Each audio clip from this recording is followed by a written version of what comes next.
Hi, everybody, and welcome to episode 52 of Halfway Through the Heat, the world's most important, most prolific, most potent trans-Pacific wrestling podcast.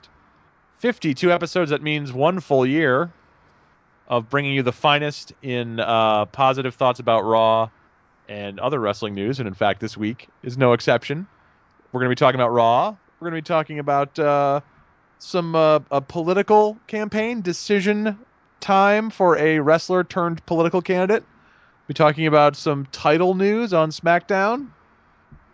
We're going to be talking about a mainstream media outlet foolishly ranking the 101 best wrestlers of all time. We're going to be talking about some absurd wrestling rivalries again in the mainstream media. And we are going to issue an important correction to our mutual belief that we have seen Vader in person. But first, we're going to talk about Raw. And to do that, joining me as always in beautiful Tokyo, Japan, or technically Kawasaki City, Japan, it's my co-host Joe. Joe, how are you? I am good. I'm primed and ready to talk about my positive thing about Raw. Good, because I thought there was a pretty noticeable drop-off in the quality of this Raw, although it wasn't a bad Raw, just compared to last week. I didn't love it as much. What was your positive thing about Raw? Because I feel like this time we need to find some positivity.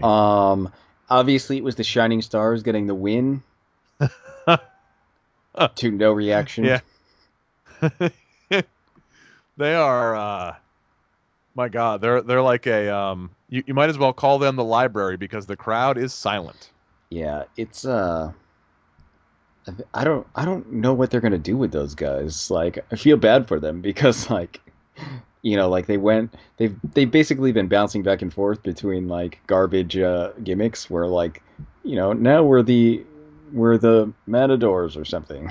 Like, they're just gonna come back as the Conquistadors. It's gonna be Yeah. They weren't I wouldn't say they were popular as the Conquistadors, but there wasn't the silence of the grave that greets them as the Shining Stars now. Yeah. Well, I mean, previously in what their last incarnation, they had El Torito with them, so like at least they had He was popular, some right? excitement going on. But now they're just shining stars. No one cares. They let the best member of that threesome go. They should not have released El Torito. Yeah. But the other two are members of the Cologne family. And Vince loves wrestling families. Yeah. But actually, I'll probably say that in terms of like the best thing that happened, I mean, there was some good stuff. I think, like, I liked that Finn Balor came out and looked good, looked strong. Yep. But, like, you know what? As far as the wrestling matches go, I'm actually gonna go with Cesaro and Sheamus.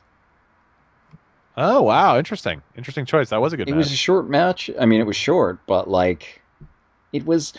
It's rare that I would put Sheamus in something that I like, but it was actually a pretty good match, and there was, like, like a pretty cool scene in there, like power slam into whatever it was. Yeah. And I'll say this about Sheamus. He's not in a lot of good matches, but I feel like if this were 12 years ago and WCW still existed, he could go over there and be awesome.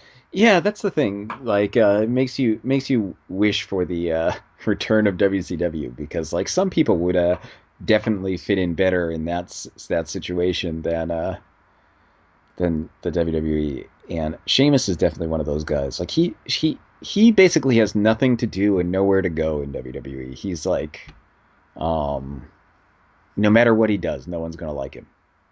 Yeah, they just don't know what to do with him. He's not a bad wrestler at all. They just don't have. I mean, they literally have nothing for the guy, which is too bad because, as you point out, like when he with that match against Cesaro, he can actually put on a good show.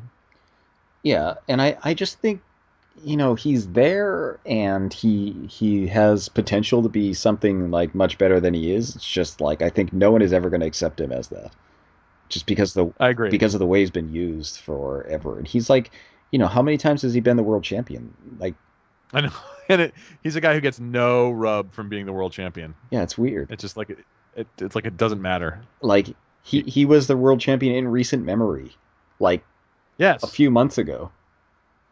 And he might as well be the great Khali. Like, he's won it, but it's one of those things where you just think, like, yeah, well, but it didn't really count.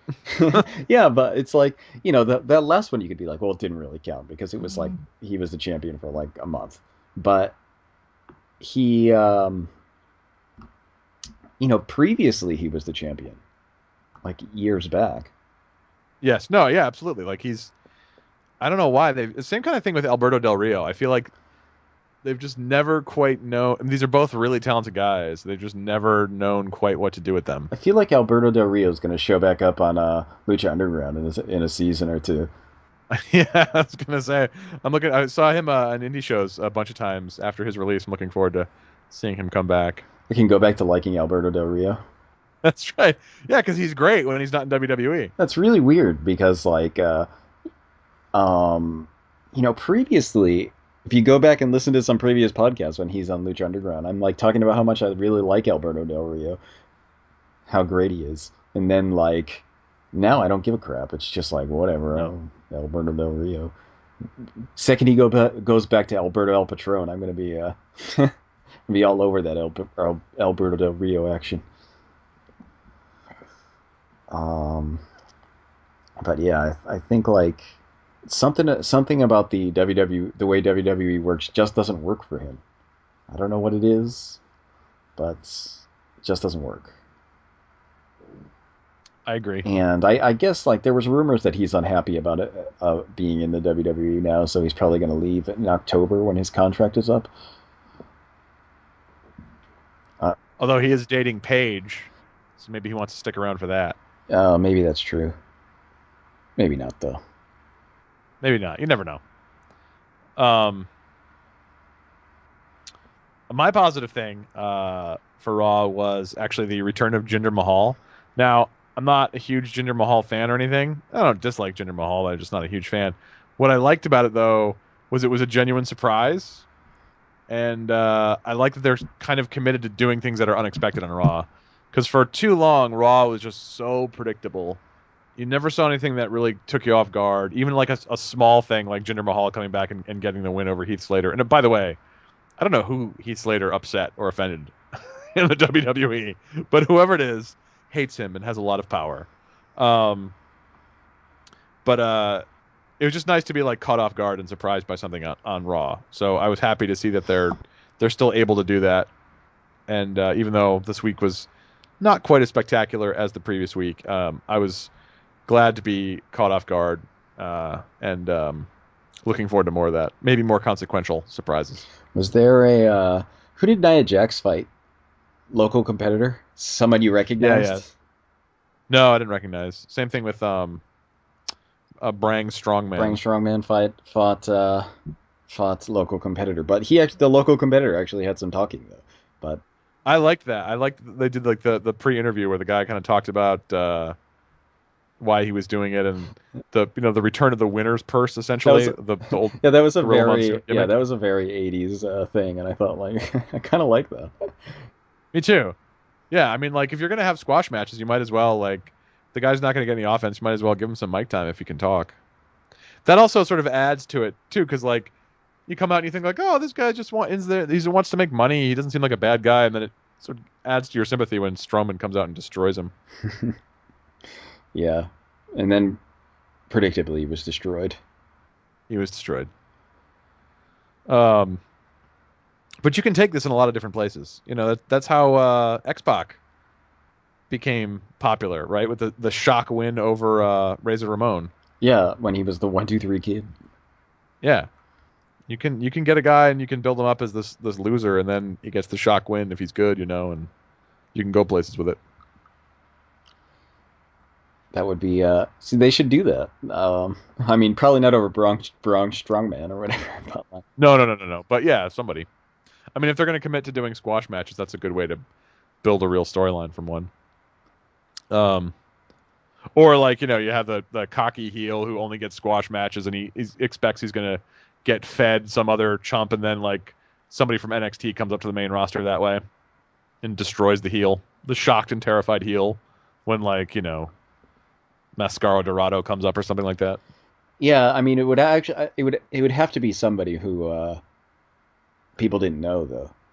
Like yeah, well, Yeah, Biff Busick at this point. Yeah.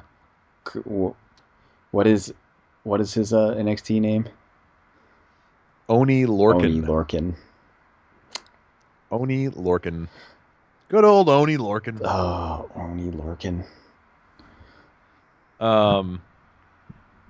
But yeah, I He has the on a side note, he has the the history of being the only person to have lost a match to ZZ in WWE. oh god, that sucks. ZZ had one match at a house show, and the person he won over, Oni Lorcan.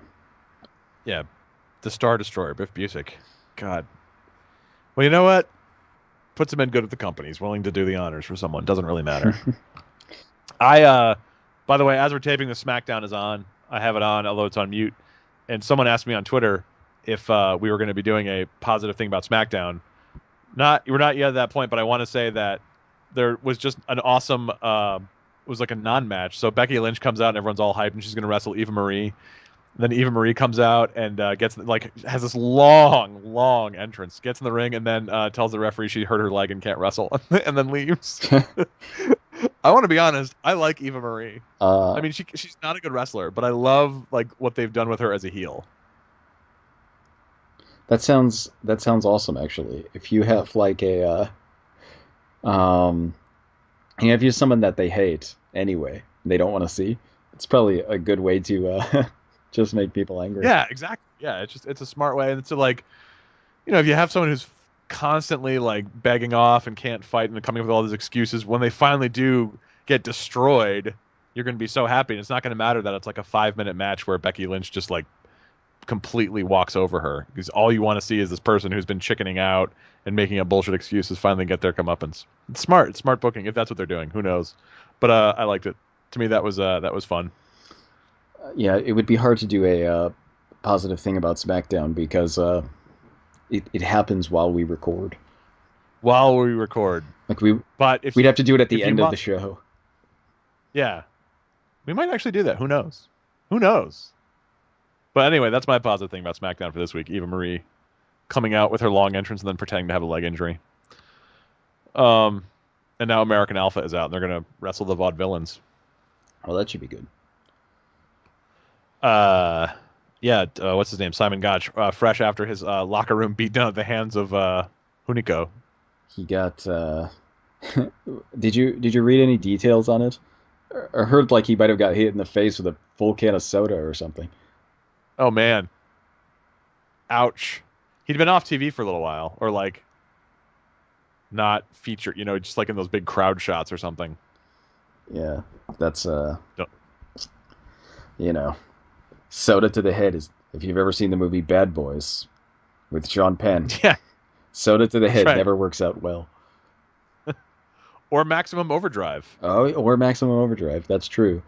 Although I'm assuming that angry sentient machines aren't shooting them at people in the Raw backstage or SmackDown backstage, I guess.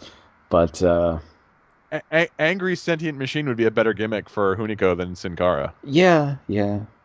But they should do that. Angry sentient machine. It should be somebody. I guess Biff Busick they could call up and have him be that instead of Oni Lorcan. Yeah, why not? Oni Lorcan. That could be the name you call a robot. I could see that. Yeah, great. All right, so that's our positive thing about Raw and also SmackDown, kind of. We have a little news, a little bit this week. I guess the most interesting news, speaking of SmackDown, since we're on the subject of SmackDown, the most interesting news is that in a podcast, Bear Hug It Out is the name of the podcast, Daniel Bryan, SmackDown GM or commissioner or whatever, said that they're going to do a separate women's title for SmackDown. And that's interesting because there have been rumors that they're going to do a separate tag title and women's title for SmackDown. And Daniel Bryan confirmed at least the women's part and said, but they're not going to do it right away. They want to make sure they have a plan and that kind of thing. What do you think about, so we know there's already two world titles, right? There's the WWE World Title and there's the Universal Championship. What do you think about two women's titles? I don't think there's enough women. Yeah, I was thinking that myself. I mean, is the pool deep enough for two titles? Like, are they going to start bringing back people? Is that? I mean, like, I honestly wonder because, like, how many women are on SmackDown? Like five? Yeah, I think so. How Five or many women six. are on Raw? Like, again, five or Five or six. six. So, like, what are you going to do with that? It's not going to be exactly a deep roster. It's not. It's barely deep enough to handle one title. Yeah, I mean they're already in that position on Raw, right? Because the women's title is there. And so I guess the question is, but because we've talked about this before, so if you have women in SmackDown and Raw, like what are the women wrestling for in the division in the brand that doesn't have a title? Like what are they competing for? And this is why some people before the brand split said it would make more sense to have like all the women on one show and all the tag teams on another show so you could establish different identities that way or whatever. And I'm not sure that would ever make sense from a business standpoint, but I do understand the desire to differentiate it because you're right. Unless they start like going on a hiring spree in the indies, right now it's those women's titles are going to be, I don't know. Is it it's going to be like the Moolah days? It's going to be either like one person holds it forever, or it's like it's just musical chairs and they just trade it off. They should just have someone hold it forever. 20 I years. agree. I like long title reigns. I Someone think holds the title for 20 years. That'll be it. Sasha Banks will be 42 or something when she drops the title finally to Charlotte Flair the third. maybe not 20 years, but I don't, a year-long title reign is not terrible. But I mean, I'm cautiously optimistic, but at the same time, like that's my big question. Like in SmackDown, other than Becky Lynch, like who's honestly a credible women's champion? Um, So the women there are Becky Lynch, Natalia, Carmella, Alexa Bliss, Eva Marie, and Naomi. And Carmella, I'd say, maybe? yeah, like I'd say, I mean, I like Alexa Bliss, but she's still kind of new to like full on wrestling. Um, Natalia, same thing. Like her and Naomi, they're not terrible, but it's hard to see them as like champions. Yeah. Yeah. Especially because they've just been around so long without being the champion that you just feel like, Yeah, exactly. what are you going to do? What are you going to do with those two? And I think Eva Marie is becoming a good heel, but like God, I would never put the belt on her unless like she wins it through trickery or something. Like she's not a fighting champion at all. Yeah. Vince would put the belt on her, though. Luckily. Yeah, Vince. I mean, absolutely, Vince. 100. Yeah, without question, Vince would put the belt on her. Why not? Um, but it is interesting because while they have been hiring a lot of indie wrestlers, they've almost all been men. Like we have not heard of many significant signings or any signings of women recently. Yeah, I think like all the names that you were expecting to see, the what what's her name? Well, I mean, wait, there's like actually a whole bunch of people because there are all those people who've shown up as like temporary Enhancement competitors, talent enhancement talent on the on NXT. and Yeah, NXT.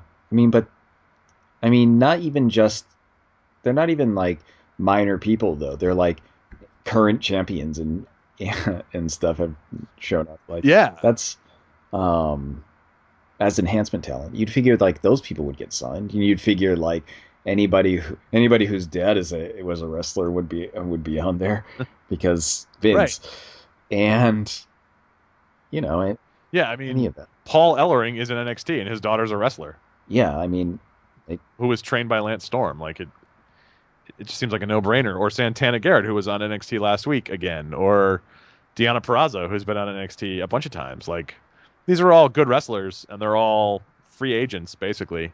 Um, and Tessa Blanchard, like I do wonder what the deal is if they're not hiring or bringing on a bunch of new women. And some of the names we've seen that they have hired for women have been like fitness models. They've not been yeah. Well, wrestlers. you'd figure like Santana Garrett was on.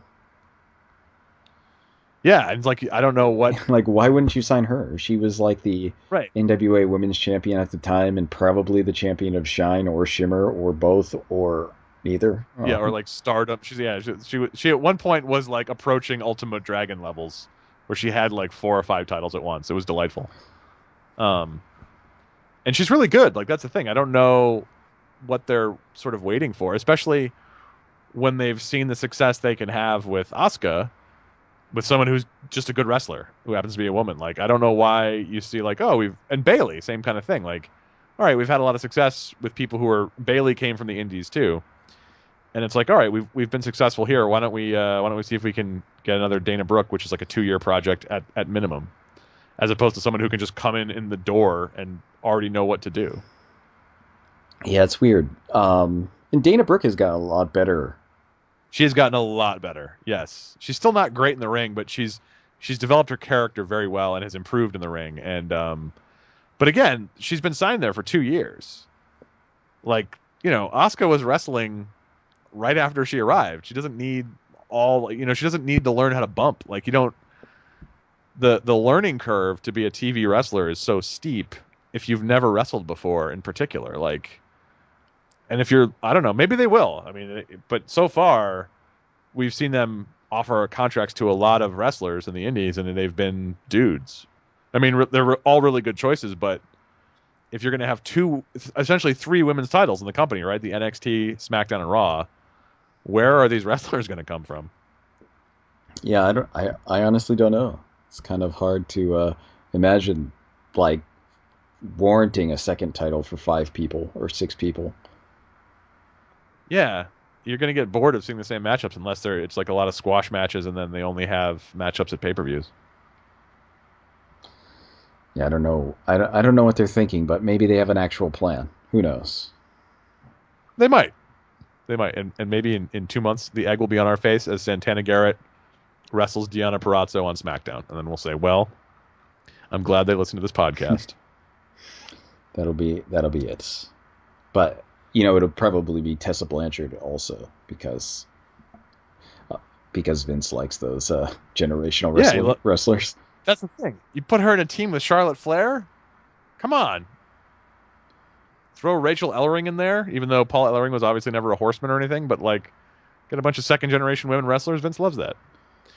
Although, I mean, Rachel Ellering's still a little green. Probably give her... But yeah, she, not as green as the fitness models they've hired, obviously. Our next bit of news today, Tuesday, August 2nd, or it's actually August 3rd in Japan, but whatever. In the United States, it's August 2nd. And as we speak, the people of Michigan are going to the polls to vote in a primary. I thought there was already a Michigan primary. In fact, I know there was because Bernie won it. But anyway, I guess there's another one because who doesn't love a good primary? And the point of this primary, anyway, is for our purposes, the 15th House District. Terry Guerin, known to you and me as Rhino, or Rhino with a Y. Who recently showed up to TV. Recently was on WWE again. Rhino is tonight is the primary. He's running for the nomination, the Republican nomination in the state house there.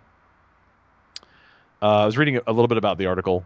I was reading a little bit about the race today, a newspaper article about it. Apparently it's a heavily Democratic district. So whoever gets the Republican nomination is at a disadvantage.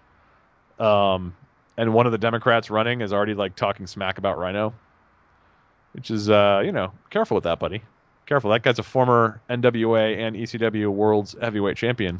Yeah, a former ECW champion. You don't want to. You're going to get hit with a rattan cane at some point. That's right. That's right. And I believe he's the current XWA champion, which is a Providence Federation. He's scheduled to compete there in September, actually, Rhino. But I'll be in Montreal, so I'll miss it. Anyway. Wait. I see he posted something on... Somebody posted on Twitter, like a picture that says vote for Rhino, but it's Rhino with an I and not with a Y. So maybe there's a second competitor also named Rhino, but with an I? No. Yeah, they got to sign up.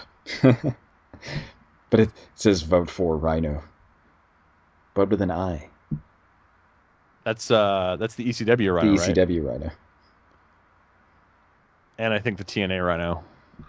Oh, I forgot he was in TNA. That's when he won the NWA World's Heavyweight Championship. Rhino in the Impact Zone.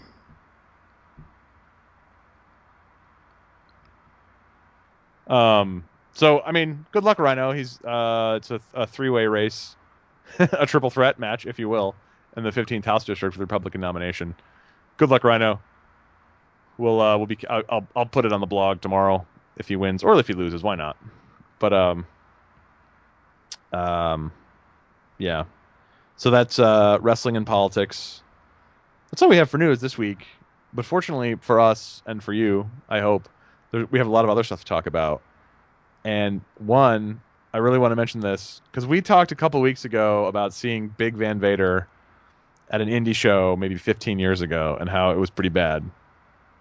So I had completely forgotten this, but I was watching a shoot interview on the High Spots streaming network.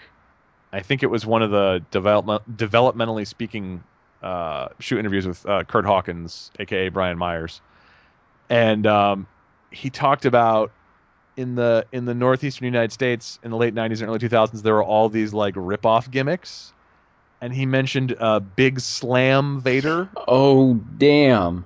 I totally. Yeah, you see, I had the same reaction. So there were and they mentioned the Smoke. Do you remember the Smoke? Oh, the Smoke. And there was also a guy who was Dick Foley. So there were all these guys, and I had not thought about any of these guys in 15 years, and it all came flooding back. So there were all these guys who kind of looked like famous wrestlers, and who basically they were like going to see a tribute band. So the Smoke kind of looked like The Rock. And he would do The Rock's catchphrases, except he would, if you smell what the smoke is cooking. Oh man, I totally remember this. And we couldn't figure out if Big Van Vader was really, like, if he was calling himself Big Slam, because he looked a lot like Vader. And I was reading up on Big Slam Vader today, and he kind of, like, has apparently actually claimed to be Vader, like he's signed autographs and stuff as Vader, which is a little sketchy, more than a little sketchy. So we weren't sure if he was just calling himself Big Slam Vader because somebody like WCW or WWE owned the rights to the name or whatever. But we were never really 100% sure. Now I'm 100% sure we did not see Vader. Wow, yeah. Now that you mention it, I remember it being Big Slam Vader, and I remember us thinking like, why is he calling himself Big Slam Vader? And it looks so much like Vader that we're just like, oh, it's Vader. Now, our actual the actual reality has blown my mind. Yeah, I have thought for all this time that I saw Vader and he was pretty bad, and I did not. I want to apologize to Vader. Sorry, Vader. Sorry. Also, I learned researching these like weird rip-off tribute gimmicks that we saw the Patriot at that show. We didn't see the Patriot. The original Patriot was Del Wilkes. Yeah. The guy we saw was someone else who did a Patriot gimmick. Damn it! Like, what? It was the real Honky Tonk Man, though. There's no mistake. Oh yeah, that's true. It was definitely the real Honky Tonk Man. But it was 100% the real Honky Tonk Man. But next, you're gonna tell me all those Doink the Clowns we saw weren't the real Doink the Clown. Why would you? I can understand ripping. I can understand like pretending to be Vader. Why would you pretend to be the Patriot? That's weird. Like the most like generic mid-card masked wrestler you can think of. Why would you pretend to be the Patriot? I just don't understand. And I went down a rabbit hole. There were all kinds of these like tribute gimmicks. They were a big thing in the UK apparently. There was like the Legends of Doom and just like all these. And there was like oh god, they had a Razor Ramon, which it was something. It was like Razor Raymond, and like just this horrible like oh no, these guys. Yeah, so I had completely forgotten this weird. You don't really see that anymore. At least I don't see that anymore. You don't go to indie shows and there's some guy pretending to be John Cena. Like it just doesn't. That would get laughed out of the building today. In fact, the closest thing, apparently at some indie shows, there's been a guy who goes under the name Stone Cold ET, where he basically does Stone Cold's act, like dresses, act, does the stunner, does the beers and everything, except he wears an ET mask the whole time. That's awesome. Yeah, because no one would mistake that for the real Stone Cold. No, right, exactly. And you're kind of like you're sort of like joking around, like you're not showing up and getting the cheapest heat possible by doing the Rock's catchphrases. Yeah, well, like there's there's a guy in Japan who's Abdullah Kobayashi, and he wears like this. He's like a fat guy, and he wears the same kind of like clothes as Abdullah the Butcher. But like nobody would mistake him for right.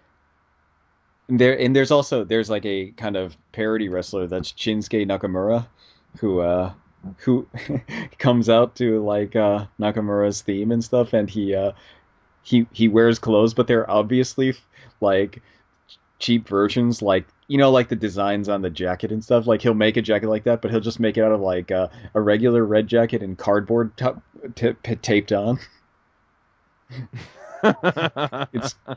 It's great. But he looks similar though. He looks like a smaller version of Shinsuke Nakamura. That's a really good idea. There's also apparently a stripper in Japan who does a Shinsuke Nakamura tribute during her act. Well, it's like she does all his moves and stuff, but she takes off her clothes while she does it. Well, I've never been to a strip club, but I don't know where this one is, but I feel like I should go see it and report back.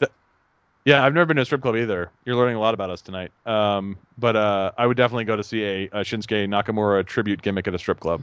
The only thing that would get me in a strip club. Where did you hear about this now? Because I'm going to try and figure out where it is. I saw it on the internet when they stupid internet. Right. When he got signed to WWE, there was some story about how popular he was in Japan, and there was like a clip of this stripper like in the red jacket and everything. And I'm sure if you just Google Shinsuke Nakamura stripper, don't do it at work. But I'm doing it now. I'm not at work. If we interview anyone for this podcast, it should be the Shinsuke Nakamura stripper. Damn it. I can't find it. I keep finding things like New Japan Pro Wrestling strips Shinsuke Nakamura of his title. Oh, stuff like that. All right, well, I'll see if I can find it. I'll send you the link. But anyway, that's a much better tribute than Big Slam Vader, which was not good. It was like watching a weird, bad, middle-aged version of Vader. Which he may be at this point. I don't know. But 15 years ago. So yeah, a lot of memories came back. See, you and I have seen the Smoke half a dozen times if we've seen him once. We saw that guy a lot. We did see that guy a lot. And at the time, like, even then, we both hated him. We didn't hate him, but we both thought it was the dumbest thing we had seen. That's true. I totally forgot about that guy too. Yeah, I mean, I absolutely had not thought about him in over a decade. And when I was watching this shoot interview and somebody said, "Oh God, remember the Smoke?" I was like, "Yes, I remember the Smoke. He sucked." I don't think we ever saw Dick Foley, but apparently he was. And I Googling it. I saw a picture of Dick Foley. He looks like Mick Foley's stunt double in kind of a low budget movie. And that was their whole thing. Like they looked vaguely like the guys. The Vader guy looked a lot like Vader, except he was really out of shape. Yeah, but at the time, so was Vader. So was Vader, exactly. So you could eat, and like there was nothing. He didn't. Like the Smoke was clearly not The Rock. A guy who comes out as Dick Foley is clearly not Mick Foley. But Big Slam Vader apparently has like he's done signings with Virgil as Vader. That makes sense because Virgil is known for shady signing things where he'll like claim to get somebody like. Oh yeah. Where he'll be like, "Yeah, I'm coming, and Ted DiBiase's coming with me," and people were like, "Oh, great, we'll sign you up," and then like he'll show up by himself, and it'll be like, "Oh, Ted DiBiase was busy."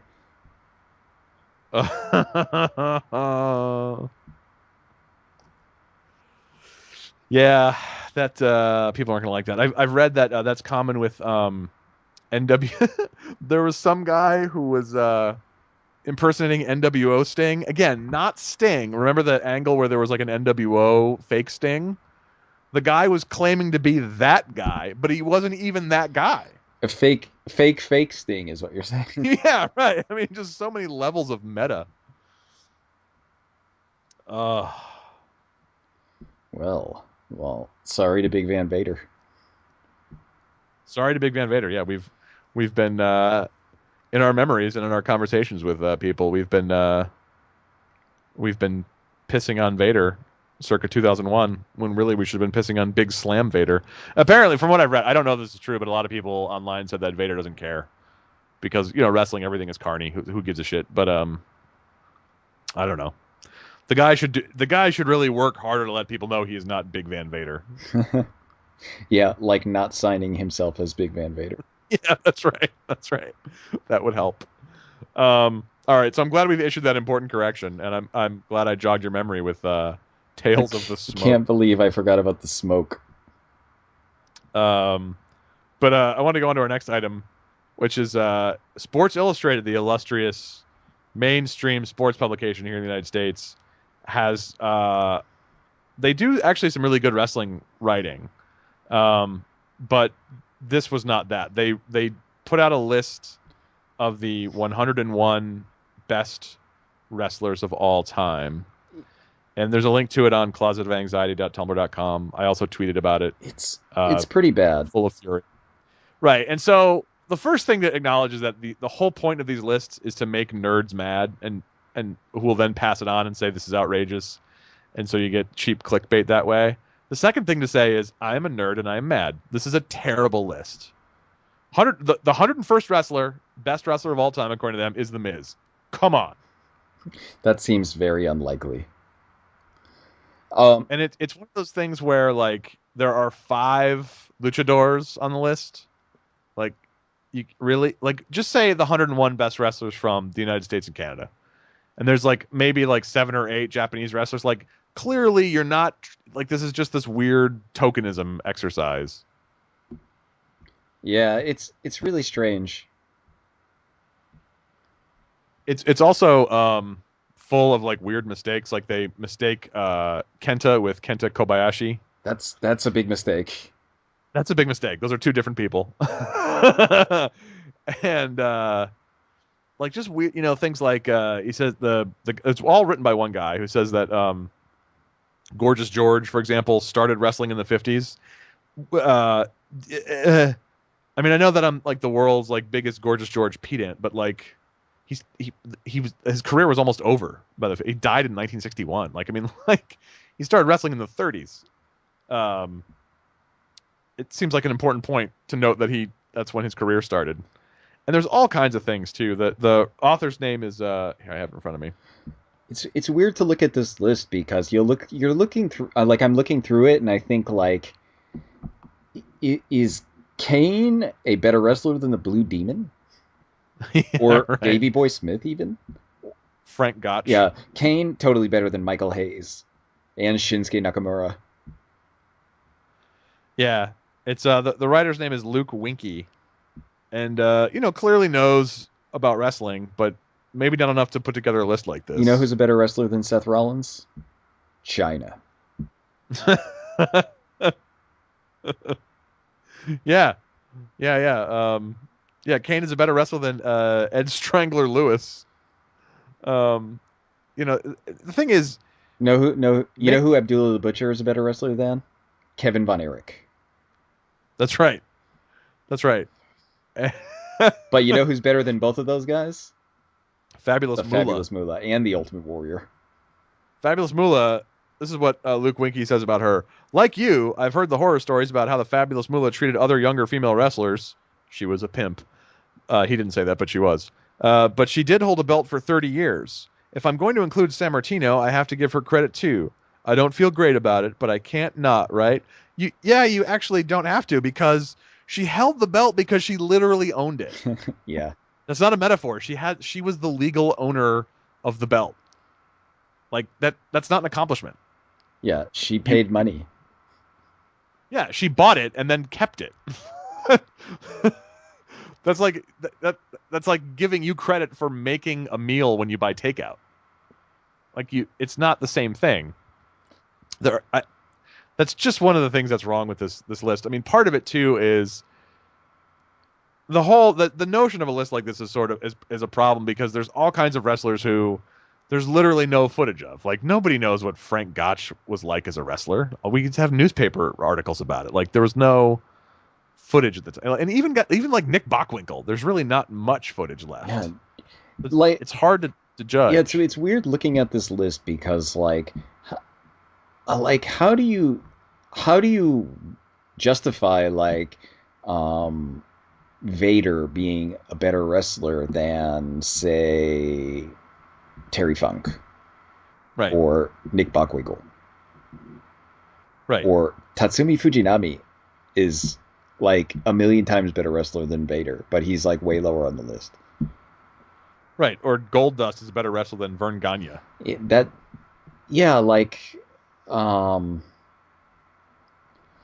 Wait, weird. Did they fix the Kenta and Hideo Itami thing? Because it's not a mistake now. Yeah, they must have fixed it. They must have gotten. I mean, there was a lot of there was a lot of backlash over that, which was good. A lot of people caught that, but that's the kind of mistake you shouldn't make if you're compiling a list like this. Bob Backlund's really high on the list. Damn, 25.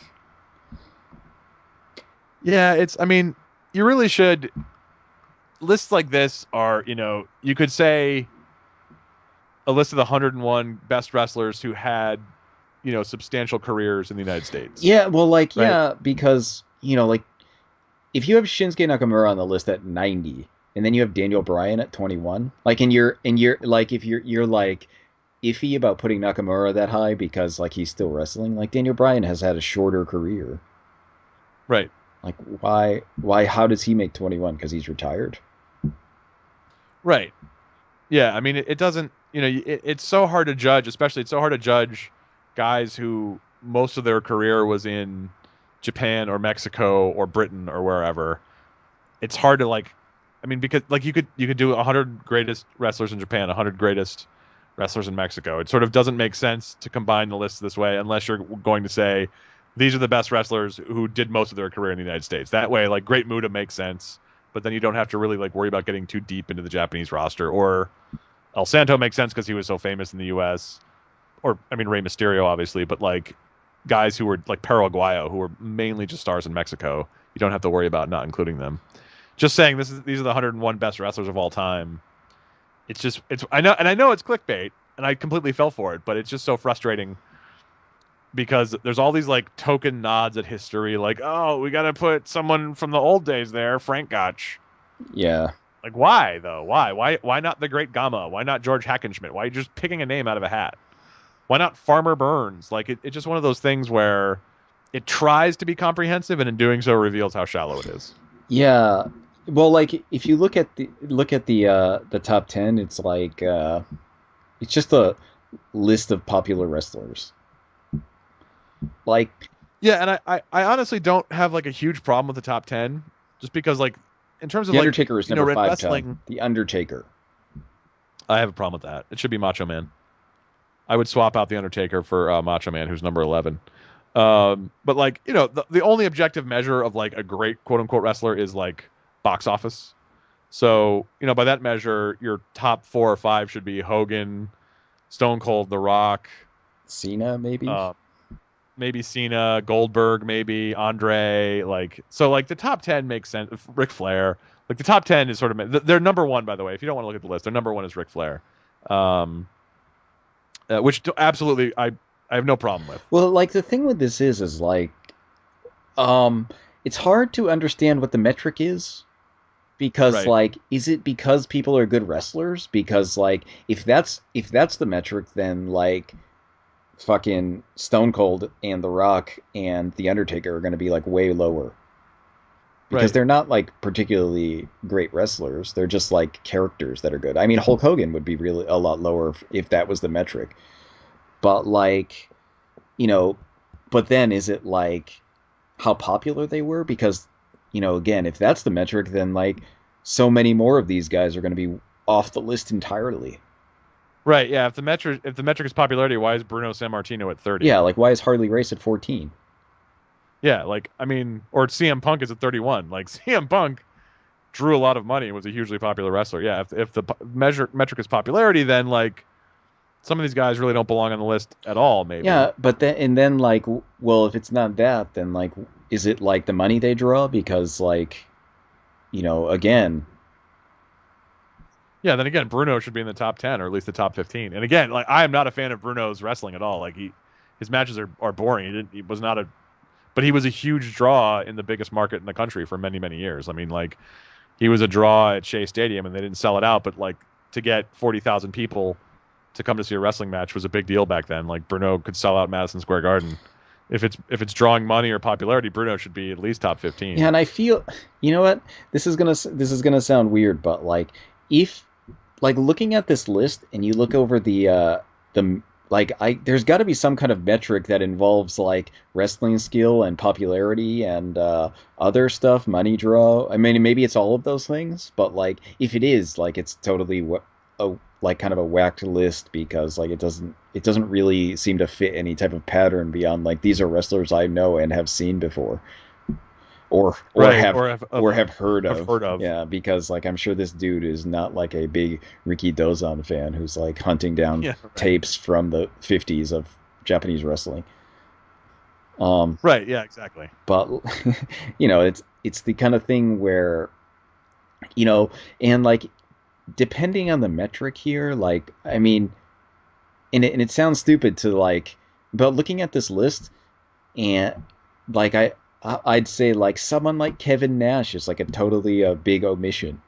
And like I would never put Kevin Nash on a list of best wrestlers in terms of like technical wrestling skill, but like the dude was undeniably part of like some of the biggest things in wrestling, like the NWO, like that was Right. that was huge.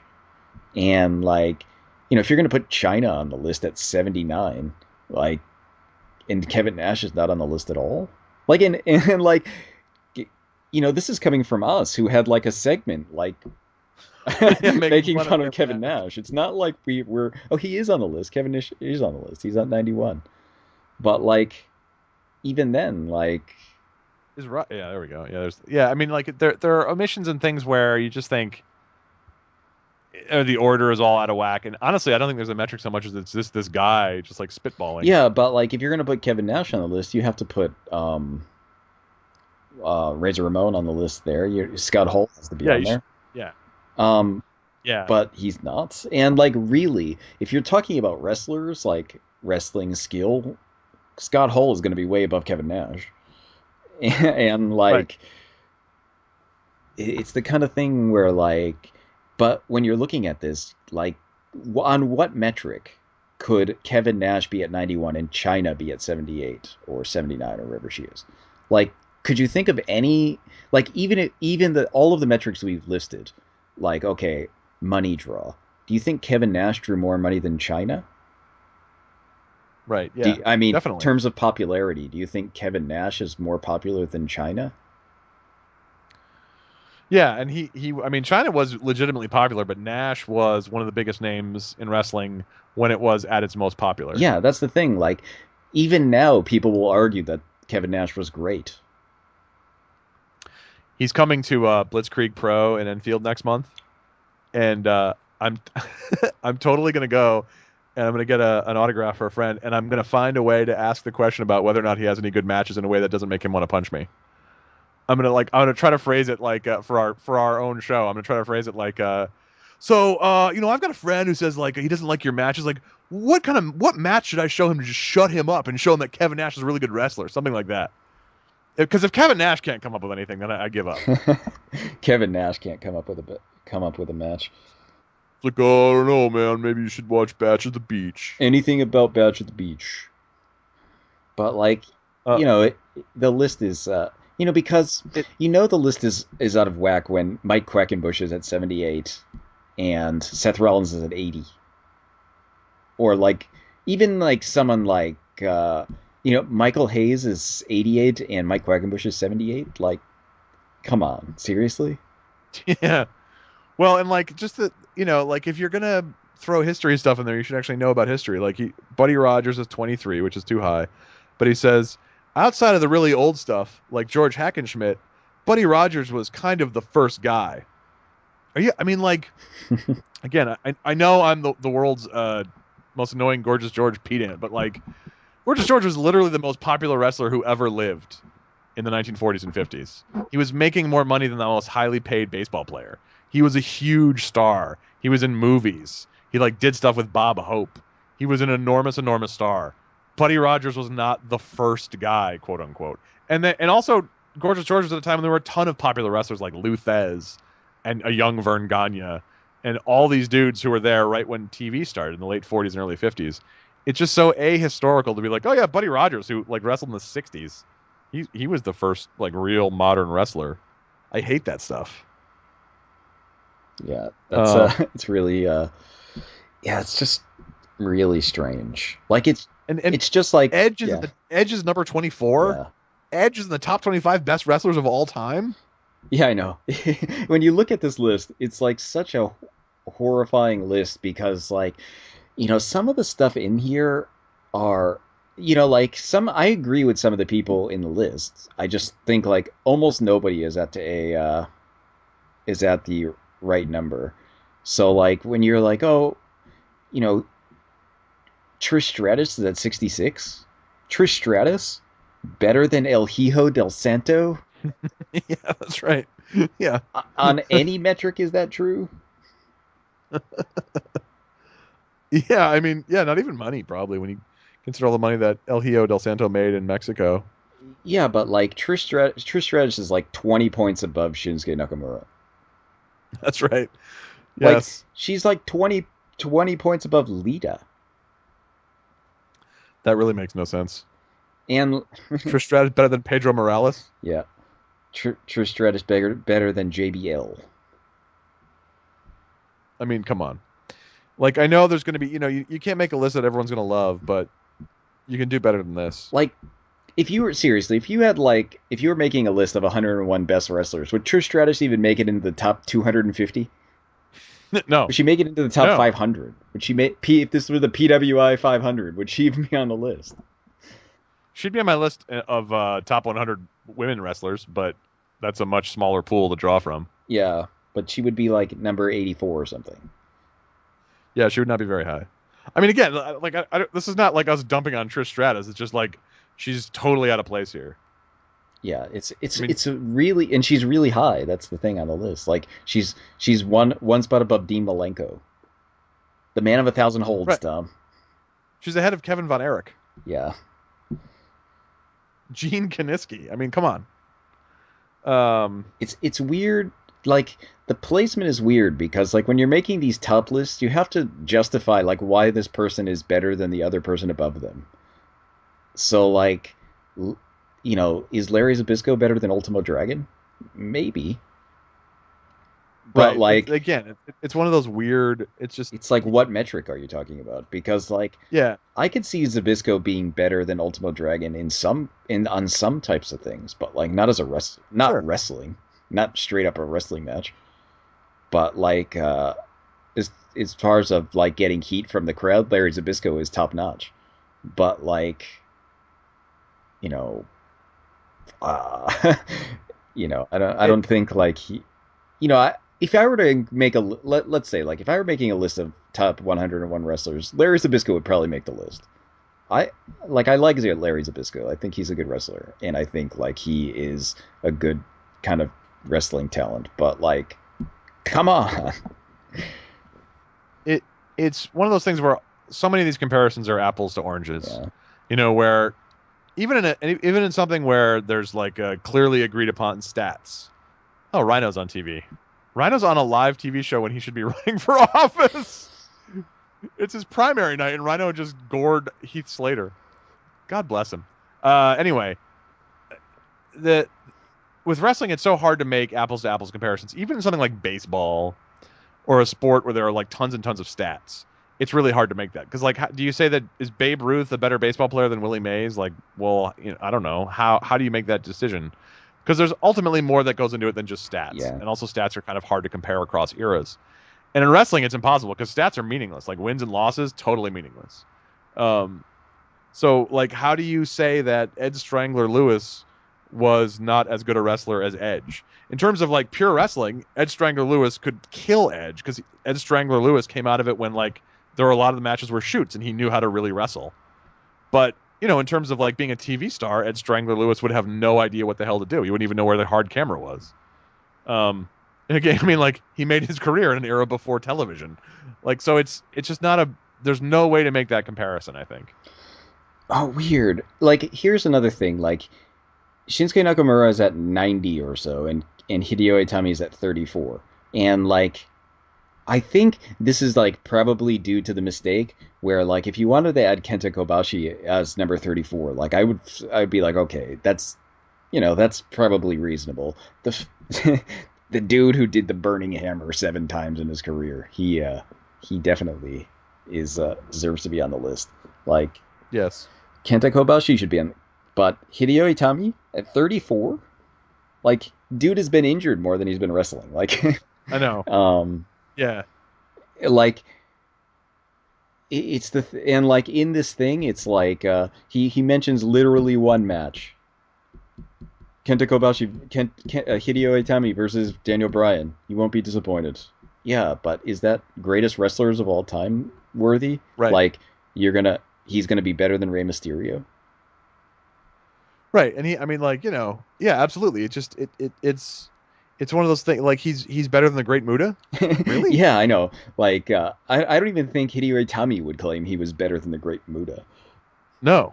Like, no, almost nobody that were. I mean, like, who knows, man? Like you got Stan Hansen on here at 28. Like, that's kind of weird. Like, yeah, I think him and Brody are a little high on this. I mean, I love both guys, but like they kind of did one thing. Yeah. They did it well, but like it's not like I don't know.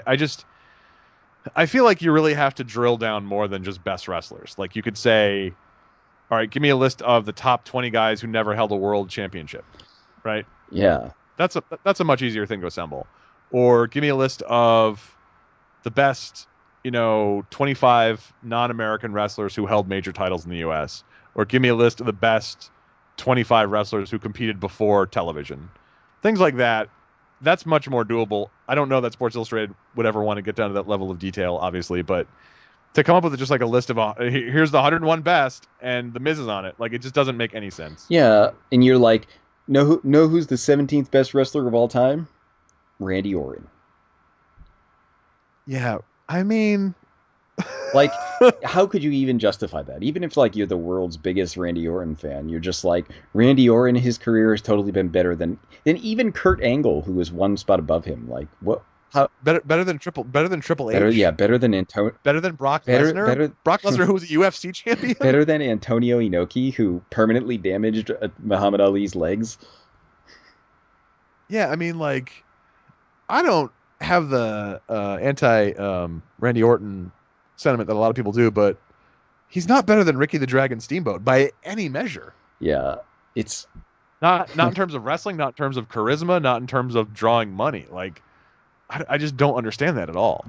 Yeah, geez. Yeah, Randy Orton would be really, really low on should be really, really low on this list. He probably wouldn't make it on my top 101.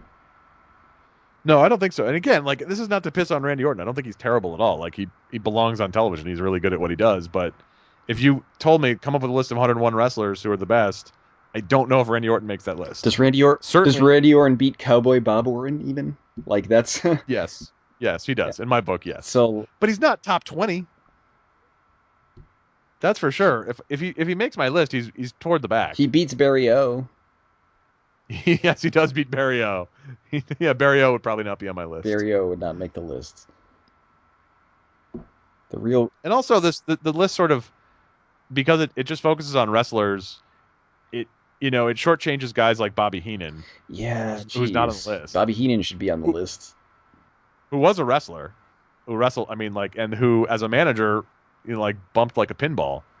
Like Bobby Heenan really should be. Bobby Heenan would definitely be on my list, and he'd be very high on the list. Yeah. Yeah, people like that would be on the list, but that's the 70s where there's no No people around anymore, Tom. They don't. There's no video. Right. Jim Cornette would be on my list. Paul Heyman. Like I don't think you can exclude those guys just because they weren't quote unquote wrestlers. Even though Bobby Heenan definitely was a wrestler early in his career. Rob Van Dam is on the list, Tom. He made it. He would make my list. Yeah, I think so too. I wouldn't not include Rob Van Dam. He's a good wrestler. Yeah, and he had a very unique style at the time that nobody in the U.S. had really seen before, and also like he was such a weird, like he was not intense at all. He was the least intense wrestler. He was just so mellow. He was stoner bro. Yeah, there was something unique about him. It was kind of like Bockwinkel. One of the things that was great about him is Bockwinkel never yells in his promos. He's just like very calm and very articulate, and just wants to explain to you why you're an idiot, why you're not as good as him, why you'll never beat him. And that's so refreshing because you watch a lot of promos and it's guys who kind of overcompensate maybe for their nervousness by screaming. And like I'm always impressed with wrestlers who don't need to do that. Jake the Snake is another great example. Jake the Snake didn't have to yell in his promos. He just had this like really like menacing, like level tone that was far more frightening than a guy screaming. Yeah, it's weird. I mean, Jake the Snake is on this list, and he would be on my list too. But like, yeah, I mean, a lot of these guys would definitely be on my list. I mean, hands down. Yeah, but I think like there's like so many noticeable omissions and weird inclusions where like you're just shaking your head because like there's no way to include Hideo Itami at 34 and not Kenta Kobashi higher. Right. Like Kenta Kobashi doesn't make the list. Right. Yeah. I mean, that's the thing. Like, you just gotta. I don't know. And I've thought about this too. When I first saw this, I was like, I'm gonna make my own list, and then I thought, nah, because I don't know if there's a way to make this list any good. Yeah, there isn't really. It would take a lot of work. It would take a lot of work, and I honestly think it's better to make a bunch of shorter lists. It would be much better to make lists of like, top 10, top 20, more specialized list. Yeah. Or as I said on Twitter, my list is just number 1, Great Gama. Number 2 through 101 doesn't matter. Great Gama. Great Gama all day. Who's not on this list, by the way, even though he was never beaten in a wrestling match. And even though guys like George Hackenschmidt and Frank Gotch refused to go against him because they knew he wouldn't work a match. He was just going to wrestle you, and he was going to beat you. Great Gama, number 1. Everyone else, a distant second. Doesn't matter. Great Gama. But yeah, maybe we'll do that on the show. We'll occasionally come up with lists like best. We'll drill down on some categories and improve on Sports Illustrated and make it an ongoing project because like I do like lists and I do like rankings and things and like having a discussion, but it's more fun if there's sort of a lot of thought put into it and you can kind of say like, oh, I understand why you made these choices. I don't know if I agree with everything here. Whereas the Sports Illustrated thing, you look at it and you're like, I feel vaguely insulted. Yeah, kind of. It feels like it's like a list put together of like dudes I liked when I was a kid. Yeah, right. Some names that I've never seen wrestle and nobody has seen wrestle because there's no video. Like people who are just legendary by name, and then like some token guys that probably this dude hasn't watched. Ricky Dozon, for example. Right, exactly, yeah. Or Johnny Valentine. Yeah. Like how many Johnny Valentine matches has this guy watched? I've seen tons of Johnny Valentine matches, Tom. Yeah, and honestly, I don't have anything against including Johnny Valentine, but it's like, what are you basing Johnny Valentine's inclusion on? That he's well known. Right. Yeah, exactly. That he's like a name from the past. You're like, I gotta have X number of names from the past. I think someone like David Shoemaker or Tape Machines could make this list somewhat decent, but I don't think they ever would make a list like this because I just think 101, it's just too reductive, too simplistic. Also, no Danny Hodge. Give me a fucking break. Anyway. Yeah. I was thinking that too. No Danny Hodge. How are you gonna have that list?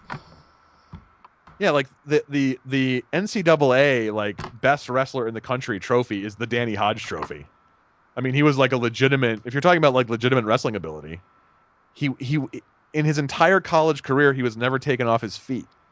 Like, give me a like, you know, he's no Trish Stratus, but he's no China, but he can wrestle. yeah, right. And then he had a great pro wrestling career too. Like he knew how to like be a pro wrestler in addition to actually being like a Greco-Roman wrestler. And Yeah, and so many weird omissions like a lot of those great 70s guys, like no Ernie Ladd, no Wahoo McDaniel. yeah, Like yeah, I don't know. No Ox Baker, come on. no Ox Baker. No Killer Kowalski, who we've seen. That seems like a weird omission. Yeah, it's just one of those things where he trained your precious Triple H. That's right. Yeah, he did. Yeah. So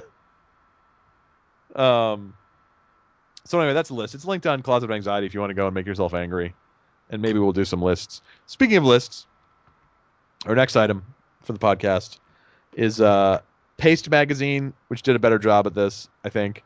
They have an article. I'll link to it. It's actually a pretty good article. They came up with the 10 most absurd wrestling rivalries of all time, and this is basically just WCW, WWF. Like, they didn't really go to the Indies or to Japan or Mexico, which is a shame because DDT Pro probably has 10 more absurd rivalries on its own. That's almost definitely true. And I'm surprised they didn't do absolutely the most absurd WWE feud of all time, which was Vince McMahon versus God.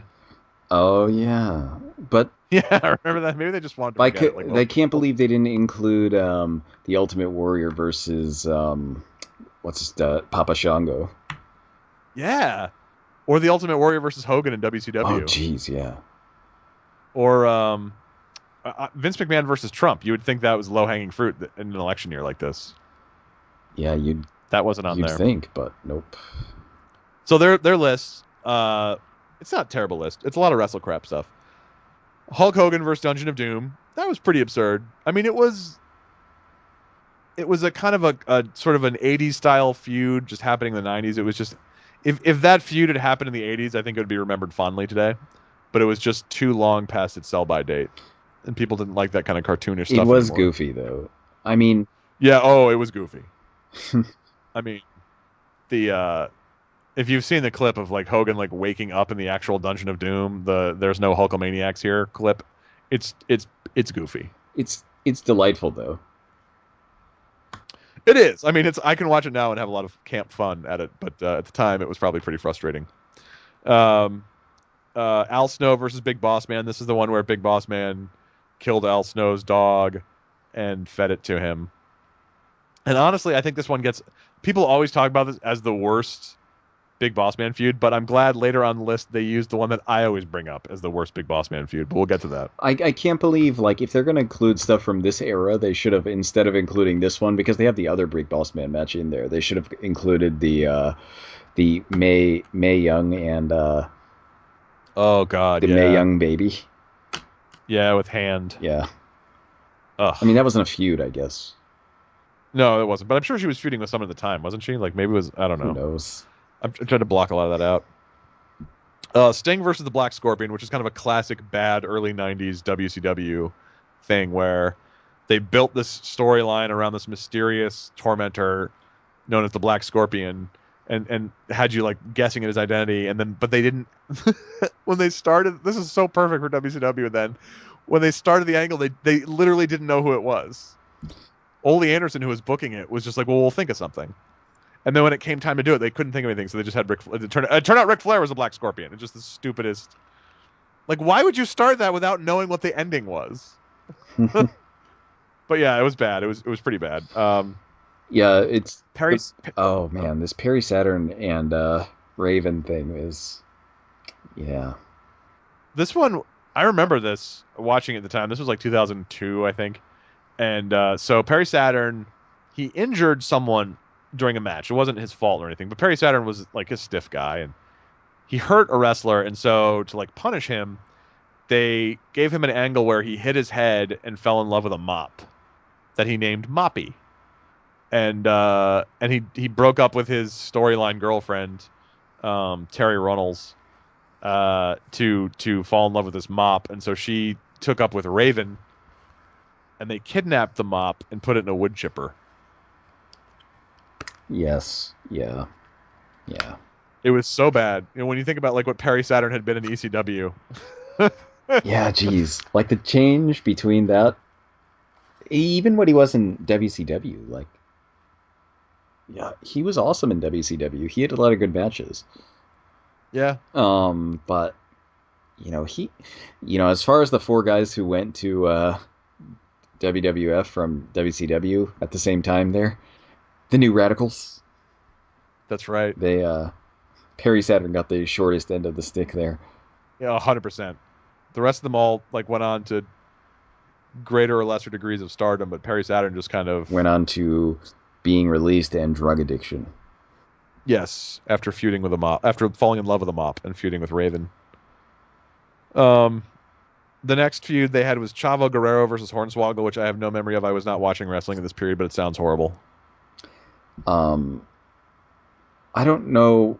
Remember in WCW when Chavo Guerrero had that horse, the stick horse, where it was like a stick with a horse head on the top, like 1950s horse toy. Yep. That's not a it's not a feud, but like how could he be involved in something worse than that? Chavo has not been used entirely well. I think he comes off best in Lucha Underground. He had some moments in WWF, but yeah, this feud with Hornswoggle sounds terrible. Next is one of my absolute favorite wrestling storylines of all time, Glacier versus Mortis and Wrath. So if you're not familiar with Glacier, right before the NWO, when WCW was still kind of struggling to like find its feet, they decided that what people really wanted were wrestlers based on Mortal Kombat characters, because Mortal Kombat was huge at the time. Oh man, if anyone remembers watching the WCW at the time, and I was like really into WCW at the time, like they had all these promo packages for him, like he had all these crazy promo packages, and they built him up so high, and then he came out and he looked like Sub-Zero from Mortal Kombat almost exactly.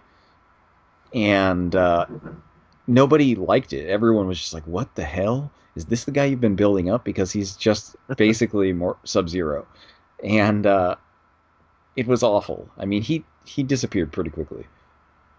They spent designing his like costume and entrance and the vignettes and everything. They spent $500,000. I can imagine that, because the vignettes and stuff that were like really high production. Like it was like, you expected this guy to come out and be the new big thing, because like that's how they were booking him. So you figured like that he was gonna get booked into like high profile matches and he was gonna be all over the place. He was gone after like a couple of months. But those couple of months were filled with absolutely some of the best feud of all time, where they were like, okay, this guy isn't really going anywhere, so what do? Let's bring in other characters that are clearly ripoffs from Mortal Kombat. And that's where Mortis and Wrath came in. And no one cared about this. Like, the crowd, like, and this was right around the time that the Outsiders came in. And after they came in, like, everything was so different, and WCW seemed like must watch. And this was just this terrible remnant of what had come before. Like, these, like, fake video game guys feuding with their ridiculous pyro and entrances. It was so terrible, and it cost so much money, and it was such a waste. WCW was saved from their own terrible decisions by the success of the NWO angle. And, of course, they would eventually blow it. But it's amazing how bad this was and how much they thought this was going to get over. Yeah, remember WCW had like this knack for playing like creating these vignettes for characters, and then like the debut would be so horrible that like even if the character was around for years after that, you would just forget they existed. Yes. If you remember the the character that they were they gave Dustin Rhodes. Oh my God, He was named Seven. this is horrible. And he was like a He was murderous like a serial no, killer. no. It was worse than that because he was a murderous child molesting serial killer or Oh, something. that's right. That's Um, right. Yeah.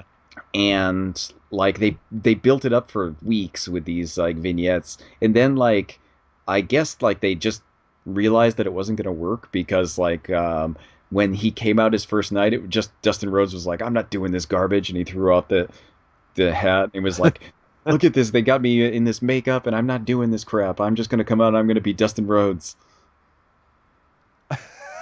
Yeah. They would. So Yeah. They like really they had like aborted immediately on that. It was like the literally on his first appearance, he came out to the music and a smoke machine, and you're just like, oh fuck, they're really doing this. And then like they didn't, so it was kind of like, woo, crisis averted. Yeah, they would do so many things like that. Like they spent all this money filming a music video for the U.S. males, Buff Bagwell and Scotty Riggs, Oh, and they never showed it. oh, Like they yeah, that's like I those guys were really popular though. they were, but they would do these things and they just would never do anything with them. They would have these ideas and they would throw money at it, and then it would just disappear down this blind alley of like incompetence. It's weird. It's It's a weird to say that Buff Bagwell and Scotty Riggs were really over, but they were really over. People they really were. liked them back then. I remember they used to get a huge reaction from the crowd, and it's weird to think about Buff Bagwell as being so over, but he really was. And like, like they did matches with his mom. Well, Oh it's wait, funny you say that because speaking of that, that's actually speaking of that, the very next feud on their list is the Buff Bagwell versus Canyon feud, which culminated in Judy Bagwell on a pole match. Ju- Judy Bagwell on a pole. Judy Bagwell is Buff's mother. Canyon, by the way, was Mortis, so he's in two of these feuds. Uh, Judy Bagwell on a pole has become like a shorthand for all that Vince Russo did wrong. so good. Judy Bagwell on a pole match. So that yeah, they had this. So they were feuding, and Canyon, who at this time was working like he was a DDP-esque gimmick, positively Canyon or absolutely Canyon, whatever it was, and he started feuding with Buff Bagwell, and it got personal, which can be fine in wrestling angles, but it just got so absurd and crazy, almost like custody of Dominic ladder match levels. And the blow off was a Judy Bagwell on a pole match where Buff Bagwell's mother came out to the ring like on a forklift, and like lifted up in the forklift, and Buff Bagwell wrestled Canyon for it. This was totally because Vince Russo loved having things on a pole matches. He had a Viagra bottle of Viagra on a pole match one. He had all these like dumb Vince Russo. So like say what you want about Cornette, and I certainly have. Cornette knew the wrestling business really well for a long time, and then he kind of stopped. Russo, I think, has always been an idiot. I'm convinced that he was successful in WWF only because there was this fertile field of Paul Heyman's ideas to take from, and because Vince McMahon would be like, "No, we're not doing that," if something was too stupid. But in WCW, you really saw Vince Russo like unfettered and unchained, and you got shit like Judy Bagwell on a Yeah, pole. there was like no way that he could have succeeded in WCW because he had no censor. And basically, I think um, had there been something in place in WCW, like people with any sense at all, like running the place instead of just like the inmates running the place, he it might have been okay, but like he was just had no control. It was just like they were just like Bischoff is out, and I think even then, like I think Bischoff could have been like somebody who had said, "No, we're not doing that," because it's not like Bischoff was like this random dude. He was like in wrestling for a long time before. Yeah, he started in the Yeah, AWA, he was in AWA. He was like the interviewing guy, the backstage interview guy, and like but yeah, he was gone by that point. and he was like doing it. Yeah, but he was gone. Yeah, Bischoff was gone, and like they brought him back, and he was gone again shortly after because he was just like, I can't fix this shit. It's too much garbage now. They really thought that Vince Russo, WCW thought that Vince Russo had been like the guy with the magic touch in WWF, and that's certainly how he's built himself ever since. But I mean, if you look at everything he's done since, he absolutely had total creative control twice in WCW because they fired him once and brought him back. Both times it sucked. I mean, it sucked out loud and no one watched it. And then off and on for over a decade, he was either booking TNA or had input in the booking of TNA. And TNA always struggled, has always struggled. So this idea that he was kind of this genius, like, well, I guess, I mean, maybe once, but I sort of doubt it. I think there were other factors. One of the big ones, and I don't know why, I mean, I guess I know why, but one of the big ones is that both WCW and WWF in the late 90s were just taking from the ECW playbook. Basically. I mean, that's basically what they did. And, like, including taking all their wrestlers. Right, yeah, not just taking their ideas, but also taking their wrestlers. And, like, because there was nothing like ECW in the history of American wrestling. So when people saw this kind of like filtered PG-13 version of it, they were blown away because they had never seen anything like this before. And it's easy to do that and be successful at the time. But, sooner or later people get used to that and you have to do new things, which is what Vince McMahon did. And Vince Russo just has ever since then. The Judy Bagwell in a pole match has basically been his motif. Like he's just done gimmicks and horrible storylines and just shit forever and ever, and insider bullshit that no one cares about. So yeah, this is a great inclusion for an absurd feud because it's a good way to talk about tee off on Vince Russo, which is a favorite topic of mine. But the next one, number 3 on their list, and I'm glad they included this because no one ever brings this up. They always bring up Big Boss Man feeding Al Snow's dog to him and then having that horrible Kennel from Hell match. But Big Show versus Big Boss Man. This included a storyline death of Big Show's dad, right? And then this is one of my absolute favorite memories of the Attitude Era because it was so absurd and dumb. There's a funeral, and of course there are cameras at the funeral for Big Show's dad. Why wouldn't you have cameras there? And Big Boss Man shows up in like the Blues Brothers police car, and he attaches like a chain to Big Show's dad's coffin and drives away with Big Show running after him and screaming. Yeah, how would you even get to attach a chain to a coffin securely enough to drag it without somebody stopping you? Right. Well, yeah, exactly. And then like Big Boss Man forced Big Show's storyline mother to say that Big Show was conceived out of wedlock or something. I mean, like the whole thing, it was so dumb, and then it was building up to this what you thought would be a big blow-off match. I didn't know the time until I read the article, but like at a pay-per-view, they finally had their blow-off match. It's 3 minutes and 16 seconds. Big Show just comes out and destroys Big Boss Man. That's it. Like this build-up, and then boom, it's over. Now, is this I wonder if this is at the same time Vince Russo was there. That's a good. You know what? This has Russo's fingerprints all over it, so I don't know for sure, but this seems very Russovian. I think like a vast majority of these seem like Vince Russo has something to do with them. Yeah, no, yeah, certainly the ones in the late 90s. Yeah, nothing from the 80s. Obviously, the initial bit with like Hogan and the Dungeon of Doom and stuff, and the ones that like the Black Scorpion has nothing to do with. That's like straight up Ole Anderson, but like. But I think Al Snow versus Big Boss Man. I think that might have been Russo. Almost definitely, yeah. And I think the next one also had Russo involved in it. The Triple H versus Kane feud. It couldn't not have. If I would be shocked to my core if Vince Russo had nothing to do with this, because Jesus, like this might be the ultimate Vince Russo match. So if you don't know this angle, this has come up. You'll see this referenced a lot on the internet when people like are making fun of Triple H. And it's something WWE has never revisited, even in any of those like countdown shows. So we all know Kane's backstory, that he and the Undertaker were brothers, and that they grew up in a funeral home and it burned down and blah blah blah. So, but during this feud, Attitude Era, late 90s, Triple H comes out and he announces that not only did Kane set the fire that killed his parents or whatever, he also killed the only girl he ever loved. So the story was, in high school, Kane, who, I guess after burning down the funeral home where he lived with his undead brother, went to high school, whatever. Kane's in high school, and he had drunk too much at a high school party, and he was driving his girlfriend, Katie Vick, home, and they crashed, and Katie Vick died. Right?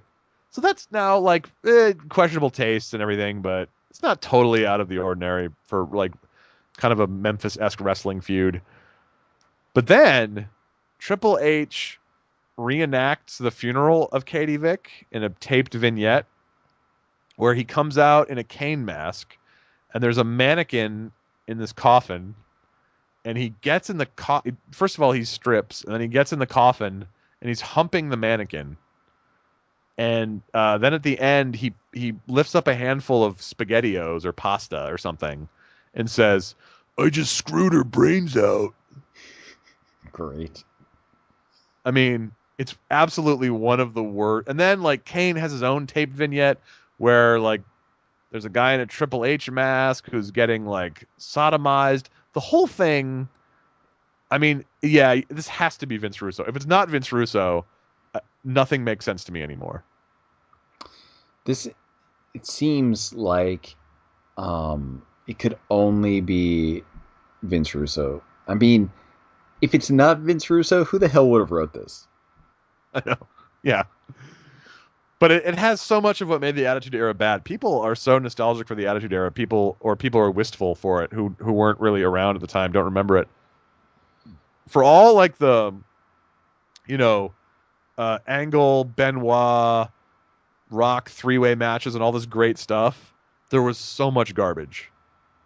There was like a nonstop sewer of trash in the Attitude Era. There was a lot of great stuff, don't get me wrong, but there was so much bad shit. Yeah, there was so much garbage, like the aforementioned Mae West gives birth to a hand thing. Yes, Mae West giving birth to a hand, or like basically any portrayal of women was horrible, except China, oddly. Yeah, weird. But so the number one. So anyway, the Katie Vick thing is terrible. If you go back and look at it, the number one most absurd rivalry of all time is the Final Deletion. I agree with that, but I don't think the Final Deletion belongs on this list because all these other feuds sucked and no one cared about them. Like, no. Whereas the Final Deletion actually got TNA its highest rating since leaving Spike, and I love it, and it's genius. All these other things were terrible, and I mean, the sort of the measure of whether or not wrestling things are good is if people care about it, right? No one cared about Glacier versus Mortis. No one cared about Perry Saturn and his mop. No one cared about Hogan versus the Dungeon of Doom, although in retrospect it's kind of fun to watch. Nobody cared about Buff Bagwell's mother on a pole. I really cared about that. But the final. Oh, and by the way, how does the ladder match for custody of Dominic not make this list? Yeah, Jesus, that one should be on here. But the Final Deletion, I love it, and the thing is, like, people love it. Like, it again, high rating. Well, you know, for pop TV by their standards, high ratings, and people are talking about TNA for the first time in a long time and like making memes and making jokes and stuff. I agree that Final Deletion is absurd, but it's good absurd. Yeah. I mean, it's weird and crazy, but like it's so good. It's like it's not weird and bad like this, like basically everything on this list. It's it's weird and awesome. Yeah, like an example of something that is weird and awesome to me was when Sting would like hide up in the rafters and like didn't wrestle at all, and occasionally he would just like come down and hit people with a baseball bat. That was great too. I remember that. That was weird and great. Yeah, that was really Like, exciting too. Like when, because like you never knew when Sting was gonna like rappel down from the rafters. And it didn't happen every episode. So like, you're watching Nitro and you're at the end and you're thinking, oh shit, is Sting gonna come out? When is Sting gonna come out? And then he doesn't come out, and you're just like, oh, maybe it'll be next week. yeah, like there are like wrestling is constantly sort of straddling the line between the sublime and the ridiculous, and sometimes the ridiculous can be sublime. And I would argue that Final Deletion is that example of something that is so absurd and so knowingly over the top that they just go for it, they give it their all, they really invest in it, and it paid off. It's wonderful. Yeah, I hope they do. I hope they do more stuff with it. Me too. I've been quoting lines from it ever since it happened. When was the last time that happened with a wrestling angle on TNA or even WWE for that matter? Yeah, not recently at all. Um, and it's actually pretty rare to find things to quote from wrestling things besides now I'm gonna do a lucha thing. That should be That's yeah. just Oh like that. yeah, You have to say it yeah. like that. All the ums in there too. That wasn't these are direct quotes, people. You have to keep the ums and the lucha things in there. That's right. But beyond that, there's not many quotable lines from wrestling. And like even previously, when it was like the catchphrase era of wrestling, like it's not wasn't I wasn't usually a person who was going to be like quoting wrestling catchphrases, but the Final Deletion has come up with so much great stuff, like the dilapidated boat The dilapidated boat, and the xylophone. and man, every time I shake the bag of dry food, my cat comes running in the kitchen. I every time now I say, "I knew you'd come." See, perfect. Yeah, none of these other feuds on the list have any like they're memorable in like bad ways, where someone is like, "Oh, remember when they spent $500,000 on fucking Sub Zero from Mortal Kombat? No one cared." Like memorable in a bad way, or like trying to get the image of Judy Bagwell, who was a total trooper. I mean, this woman put up with a lot of shit for her son. So hats off to Judy Bagwell. But like the image of this like dignified older lady on a forklift watching this like ridiculous thing unfold before her. Yeah, Hard to get out of your memory for the wrong reasons. yeah. It's I kind of feel bad for Buff Bagwell, really. Um, I watched like a shoot interview with him, and I thought like Buff Bagwell seems like kind of a douche, but not like like a horrible dude. So I, like, and he told a funny story about being in WWE at first, where he was, he had the big Buff Bagwell hat, like he stole from Jamiroquai or whatever. Right. Um, he told a story about like when he first came to WWE, he was like, had the hat and stuff in the locker room, and he like, he had the hat out, and he like went to the bathroom, and like he came back, and the wrestlers had crumpled up his hat, so like he smushed it down into a little ball and left it where he put it. And so he like doesn't get mad, and he just fixes it and goes back, and then like he goes off to do something else, and he comes back and the hat is crumpled up again, and then like he fixes it and he's all nice and he doesn't say anything, and then like what he does is like the next time he's getting up to do something, he's starting to leave and he stops, and he's like, oh wait a second, he goes back and he crumples up his own hat and puts it back where he had put it, and then he left, and then when he came back they had fixed his hat to be normal. Oh wow. So like I thought that was like the funniest story from Buff Bagwell. Like it made me think like Buff Bagwell seems like an alright guy, because Yeah, like yeah, yeah. like because like there's no real good reaction to that besides what he did. Like you can't because what are you gonna do? Like yell at people? Then you're gonna be the dick, and like you're gonna like get upset. That's a bad reaction. That's like what they want. So like instead, like he decides like, okay, I'm just gonna crumple up for you guys. Screw you guys. And then like, and Yeah. it's funny that they fixed it because like it ends up as like kind of a funny joke then, like because then Right. everybody can laugh. It's the kind of thing where like that's like the perfect diffusion of any type of situation like that.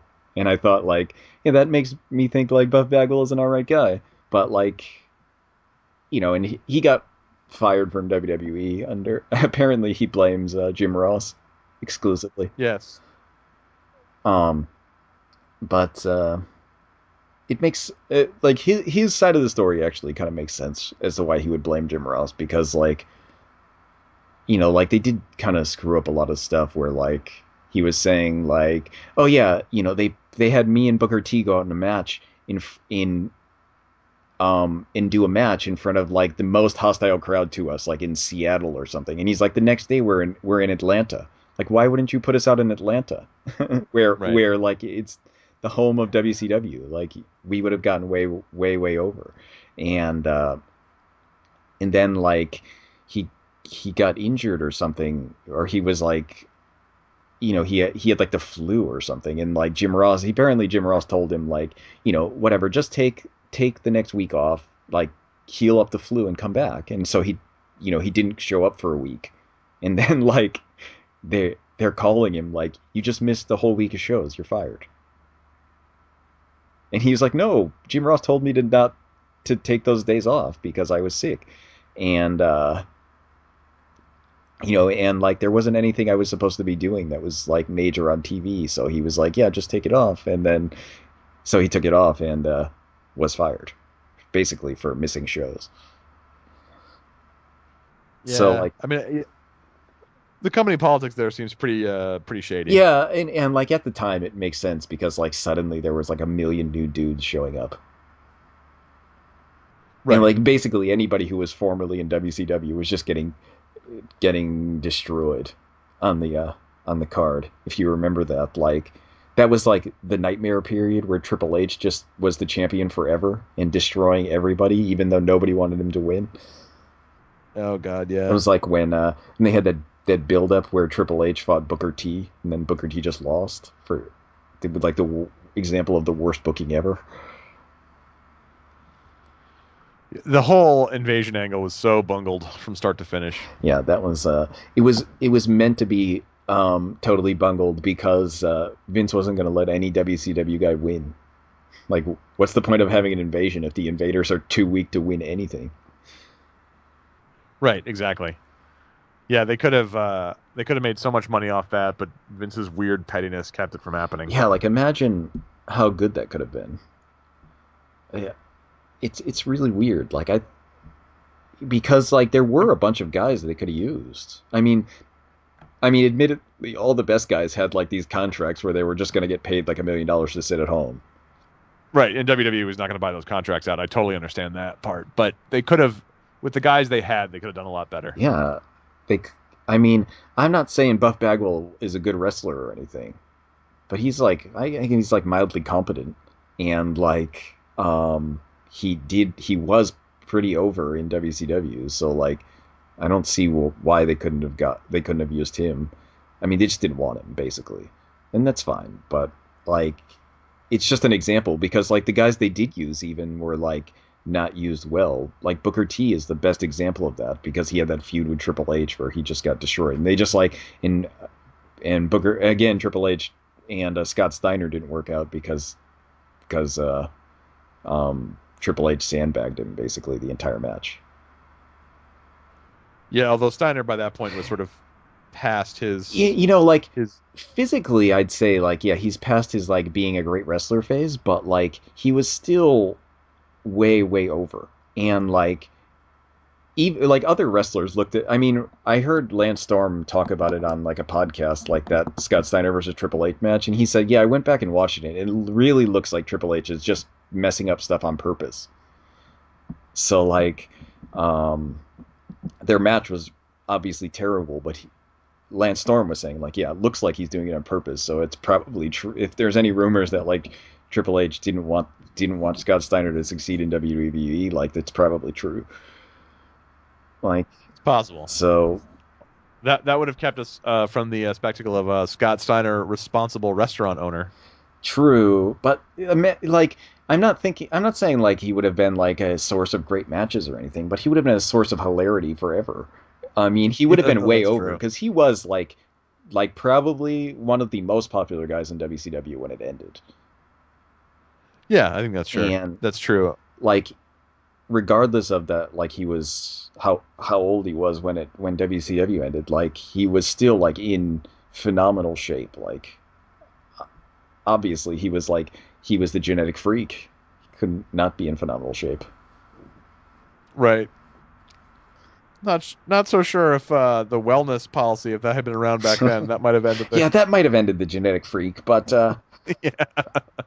Because if you saw him in that that TV news thing, he's looking much different now. not so genetically freakish. Not quite so genetically freakish. Yeah. Um, but anyway, that's the list of most absurd feuds. I agree with all of them except for the final deletion does not belong there. But I would like to see maybe this is something that we can look into. I would like to see some representation from outside the WWE and WCW. Yeah, because ECW is fraught with crazy feuds. Yes, and like rivalries that were pretty bad. Some were, I mean, obviously were great, but like ECW, it's not like they could do no wrong. They had plenty of missteps.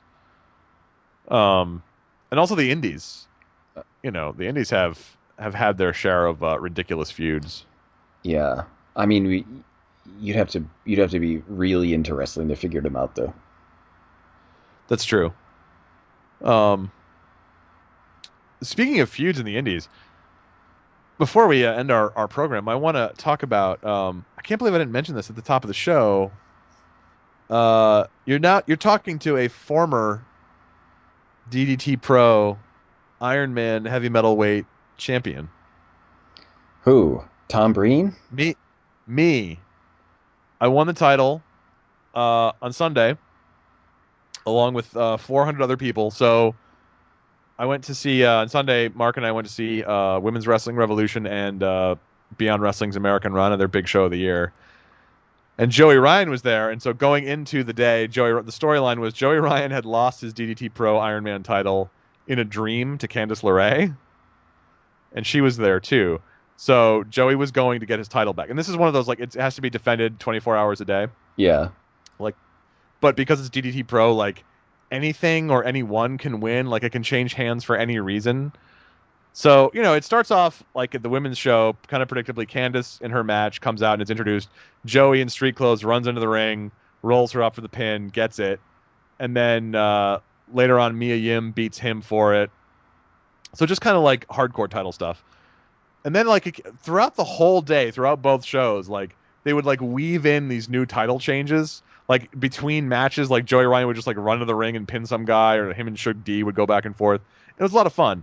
And then towards the end of the night, Joey Ryan finally wins back his title from, I think, Tanya Cornell, who's like the camera woman who edits all the footage, like shoots and edits all the footage at the shows. And he's like thanking the crowd. He's like, you guys are a big part of this title. In fact, you know what? You guys deserve this title more than I do. And at that point, the referee grabs the belt from him and calls for the bell and announces that the crowd has won the title because Joey Ryan said they deserved it more. And then, Joey Ryan's freaking out, and the crowd, being Beyond, they're all standing around the ring. This was packed too. There was a sellout crowd. The crowd starts pounding the ring and chanting, "We are awesome." And then the referee takes that as the crowd tapping out to Joey Ryan. So then he gives Joey the belt back, and then the crowd's chant turns to "We tapped out." So yes, along with 400 other people, I was for about 39 seconds. I was a DDT Pro Iron Man heavy metal weight champion. You were submitted by Joey Ryan. I was submitted by Joey Ryan. I wasn't even at the ring when people were tapping. Can you believe that? You tapped out, Tom. Also, winning the title on this current Joey Ryan trip in the U.S., I think a toaster has won it, a cat has won it, a guy dressed like Spider-Man at a comic book convention has won it. Yeah, if you're subscribed to Joey Ryan's YouTube channel, he's been posting videos of all the people who've won the title. So maybe you'll make it onto the videos of Joey Ryan losing and winning the title, because the one with Candice LeRae is like done on his YouTube channel using like dolls. It's amazing. The Nightmare one is really amazing. I think it's a match of the year candidate. But I think it's like puppets of Candice and Joey fighting in a dream, and he loses the belt when he wakes up. He doesn't have the belt anymore. It's so good. It's the kind of thing that if Jim Cornette ever sees it, he might have to go to the hospital. But I love it. It's a lot of fun. Yeah, it's goofy. It's extra goofy. But yeah, so that was my my weekend in wrestling. Went to see Women's Wrestling Revolution.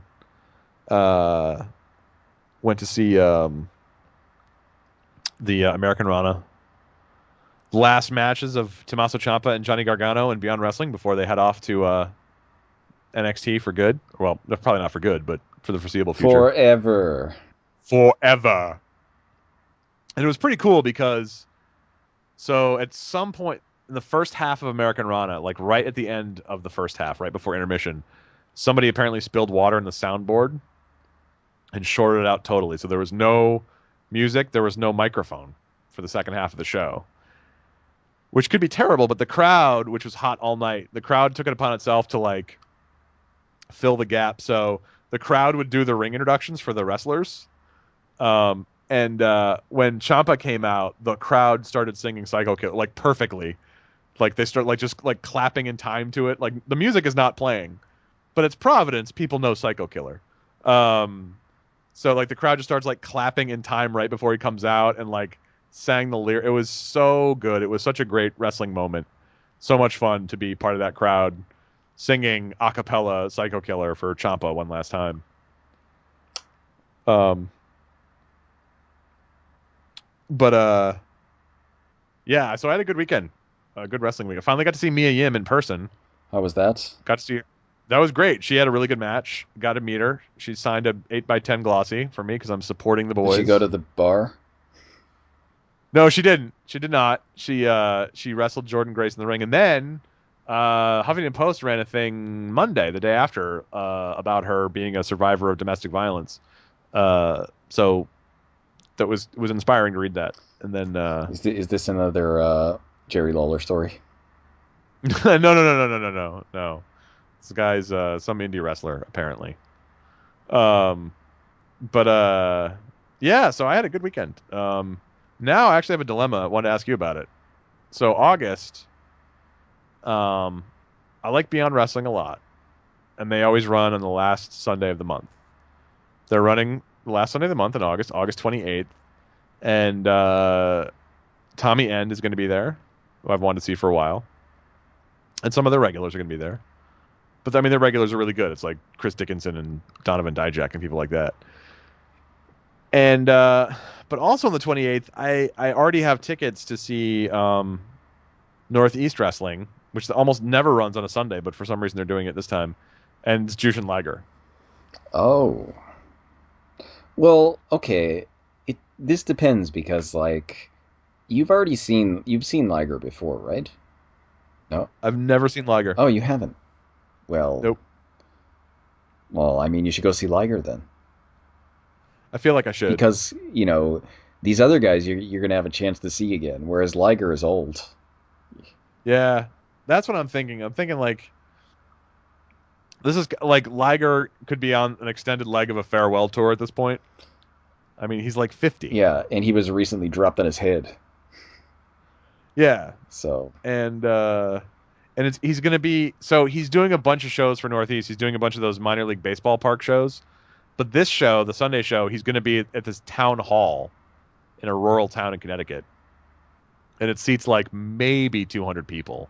It's sold out, obviously, and like I kind of the baseball stadium shows are not as appealing to me, but I feel like I can't miss out on a chance to see Liger in a gym in a town hall with 200 people. that sounds good. Also on the show, Cody Rhodes, wrestling Sammy Callahan. So like I'm not I would want to see that more out of curiosity than anything else. I'm not like a huge Cody Rhodes fan, but like the chance to see Cody Rhodes again in a small rural town hall. I don't know. So I feel kind of bad missing the Beyond show, but I don't know. I feel like so the other thing I was thinking about was Tommy End is going to be in Enfield the day before at Blitzkrieg Pro. I'm going to see that. Kevin Nash is going to be there, our favorite. Yeah, you Oh, well, I mean, does that mean it's not is it on the same day or no? No, that show is Saturday. The Liger show is Sunday. But I was thinking like, so there's also a Northeast show at a baseball stadium on Friday in Pittsfield, Mass. And I thought like, well, I could go and see Liger on Friday.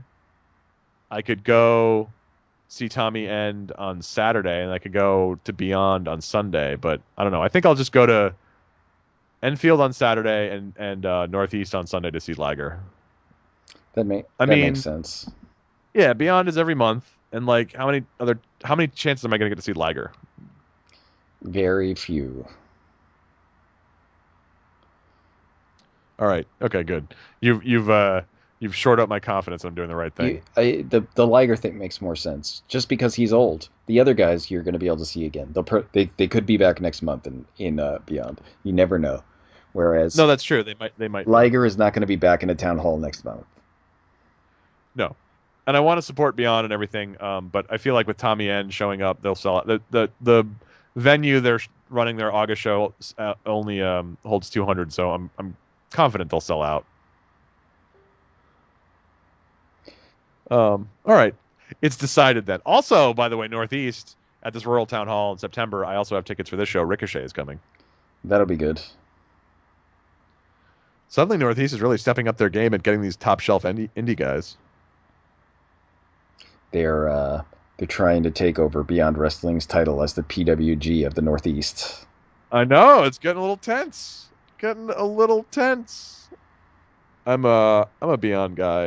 I'm not gonna lie, but I don't know. I just think we can all get along. Are you a Beyond guy because you work for Beyond? I don't. No. I don't work for Beyond. I just I like being able to like stand around the ring. And they book really good shows. There's never like there's no filler. It's all good stuff. But honestly, like, I don't know, it's such a different feeling like standing at the ring and like pounding on the canvas. It really makes you feel like you're part of the show. I can honestly say I've never been to a wrestling show where there's no seats. Yeah, Beyond is the only show I've ever. They might be the only one that does it, as far as I know. I mean, it is a little. So during the American Rana show, there was a 10-man tag team match, and it was Crusade for Change, which are like Beyond's like in-house stable of heels, and then they were wrestling the Hit Squad, Homicide, Eddie Kingston, and B-Boy, and it was just pandemonium. It was like total chaos. Like there was never any actual like wrestling in the ring. They were just brawling all over the place, and it was so packed. Like at one point, Eddie Kingston hit a chair shot on one of the guys in Crusade for Change, and if you get the video, you'll see it. I'm on one side of the guy, Mark is on the other side of the guy. Like we both have to like really move out of the way, but people are like Mark is pressed up against the ring. I'm pressed up against a group of people. And like Eddie Kingston really has to thread the needle with his chair shot not to hit Mark or I. So there's like times when there are guys in the ring who are going to come out of the ring, so you have to watch out for that so they don't land on your head. But there's also guys on the stage behind you who are brawling, and you got to watch out for that so they don't. And then guys come around the ring and they're fighting. Like the thing about Beyond, I love it, but like it's like kind of like being at a hardcore show where you really have to be light on your feet because things might start churning around you pretty quickly. Dudes might be jumping off a stage onto your head. Literally, yeah, literally. So I like that aspect of it, but I also like having seats sometimes because with the Women's Wrestling Revolution show and the Beyond show, that was like a combined, I think, almost 8 solid hours. And at one point, I just tapped out. I couldn't stand up anymore, and I went up on the stage to sit down. But that's a lot of standing for an old man like me. Yeah, I know. I'm too old to stand up all day for a show. 8 hours of show would be too much. Too much standing. Yeah, the double headers really. The booker at Beyond loves them and is looking to do more of them. And I do like them, but man, they take a lot out of you. That's a lot of standing. You'd have to actually buy the seats on the stage. We did this time. Although Mark stood the whole time. Mark was hardcore. How was the seating? Felt all right? It's not bad. It's just folding chairs set up on a stage in rows, but like you can stand up and walk around on the stage. They don't really care. It's pretty laissez-faire. But it's definitely better being at the ring. Like there's no better seat in the house. But for this show, when they sold out, it was 400 plus packed into this room. Like you really start to feel like you were getting, I mean, it was a lot. It was hot. The sweat, was condensing on the ceiling and dripping back down on everybody. That's too hot for me. It was and the women's show wasn't as bad because it wasn't nearly as crowded. So that one was actually comfortable standing at the ring and a lot of fun. just like being up close and seeing like the moves look different when you're that close, and like sometimes if they're sort of novice wrestlers, you can hear them calling the moves, and it's interesting. Um, but yeah, the Beyond show was like it was packed. That's Uh, which is good. I mean, they make money. That they'll be back again. That's good. But for an old man like me, I like having a chair I can sit in. yeah. I mean, that's if you're young, it's probably good. Otherwise, chair. Give me a chair. If you're young and drinking, two things that do not apply to me. Young and drinking. Two things that will never apply to me.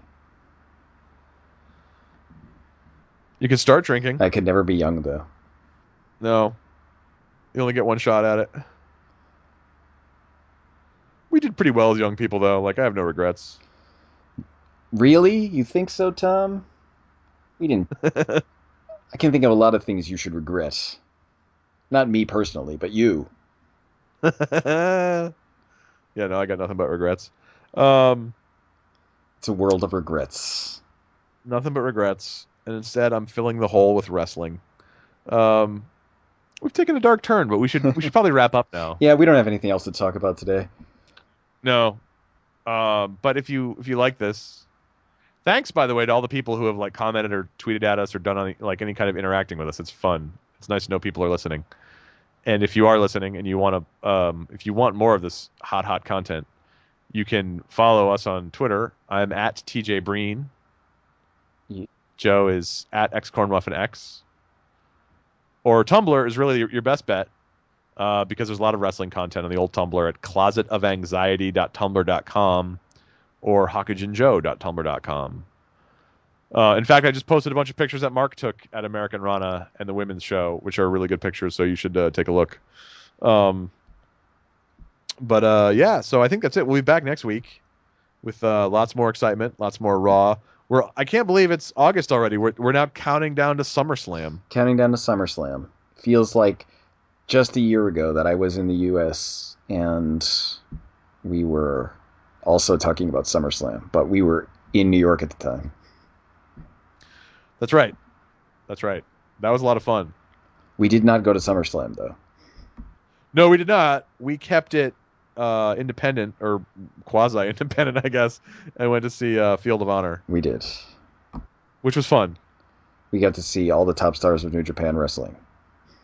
We did, and Ring of Honor. And I guess Ring of Honor. And yeah, that was also the trip where we went to the Pro Wrestling Hall of Fame, which is no longer in Amsterdam, New York. It's now in Wichita Falls, Texas. That's far. Yes. Yeah, it was a well-timed visit to the United States in many ways. I'm sad that I still haven't gotten my Hulk Hogan cake pan, though.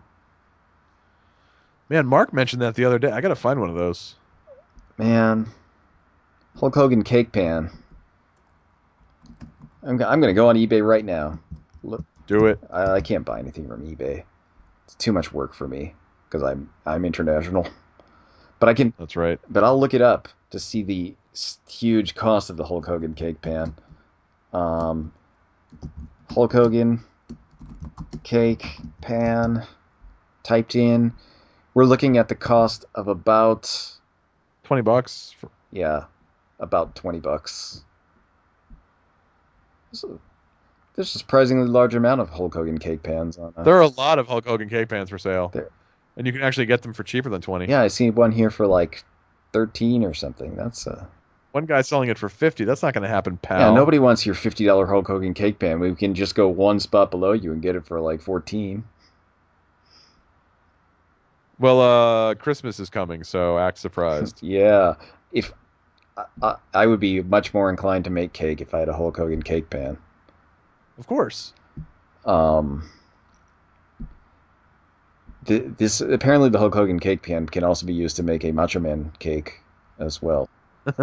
Probably an Ultimate Warrior cake too. Let's be honest. No, it says I'm looking at this thing, and it says you can make a Hulk Hogan cake, a Macho Man Randy Savage cake, and a Big Boss Man cake for some reason.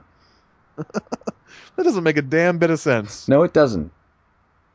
But apparently it's possible with this cake pan. It just maybe it matters how you color it. Oh, could be. They all have to be doing that same flexing pose though. But if you look at the picture, there is a three cakes there, and one is Macho Man, one is Hulk Hogan, and one is the Big Boss Man. And it takes any two-layer cake mix. This could become a segment of our show, that the baking show part of it. Where I make only Hulk Hogan themed cakes. This week I made a Hulk Hogan themed carrot cake. Or yeah, I've also seen Kendo Nagasaki cookies and cake pops online. Well, there's probably a world of wrestling themed baked goods out there. Now I'm just gonna type in WWF cake pan and see what comes up because, it's just the Hulkster. Maybe there's others. No, there's a Ninja Turtle. That's not wrestling. Maybe if I type WWE. Do they still make cake pans like this anymore? I don't remember know. they used to be at the supermarket all the time, but this is like in the 80s, so yeah, there appears to be only the Hulkster. Not even an Ultimate Warrior cake pan? That makes sense, I guess. Let's check it out. Ultimate Warrior cake pan. No, there is a He-Man and the Masters of the Universe cake pan that came up, though. Pathetic. Yeah. It's not the Hulkster. Spider-Man cake pan. Nobody needs these things. It's wrestling here. Get the fuck out. That's what I'm saying. Speaking of getting the fuck out, we're ending this show. We're done. We'll see you guys next week. Thanks, everybody.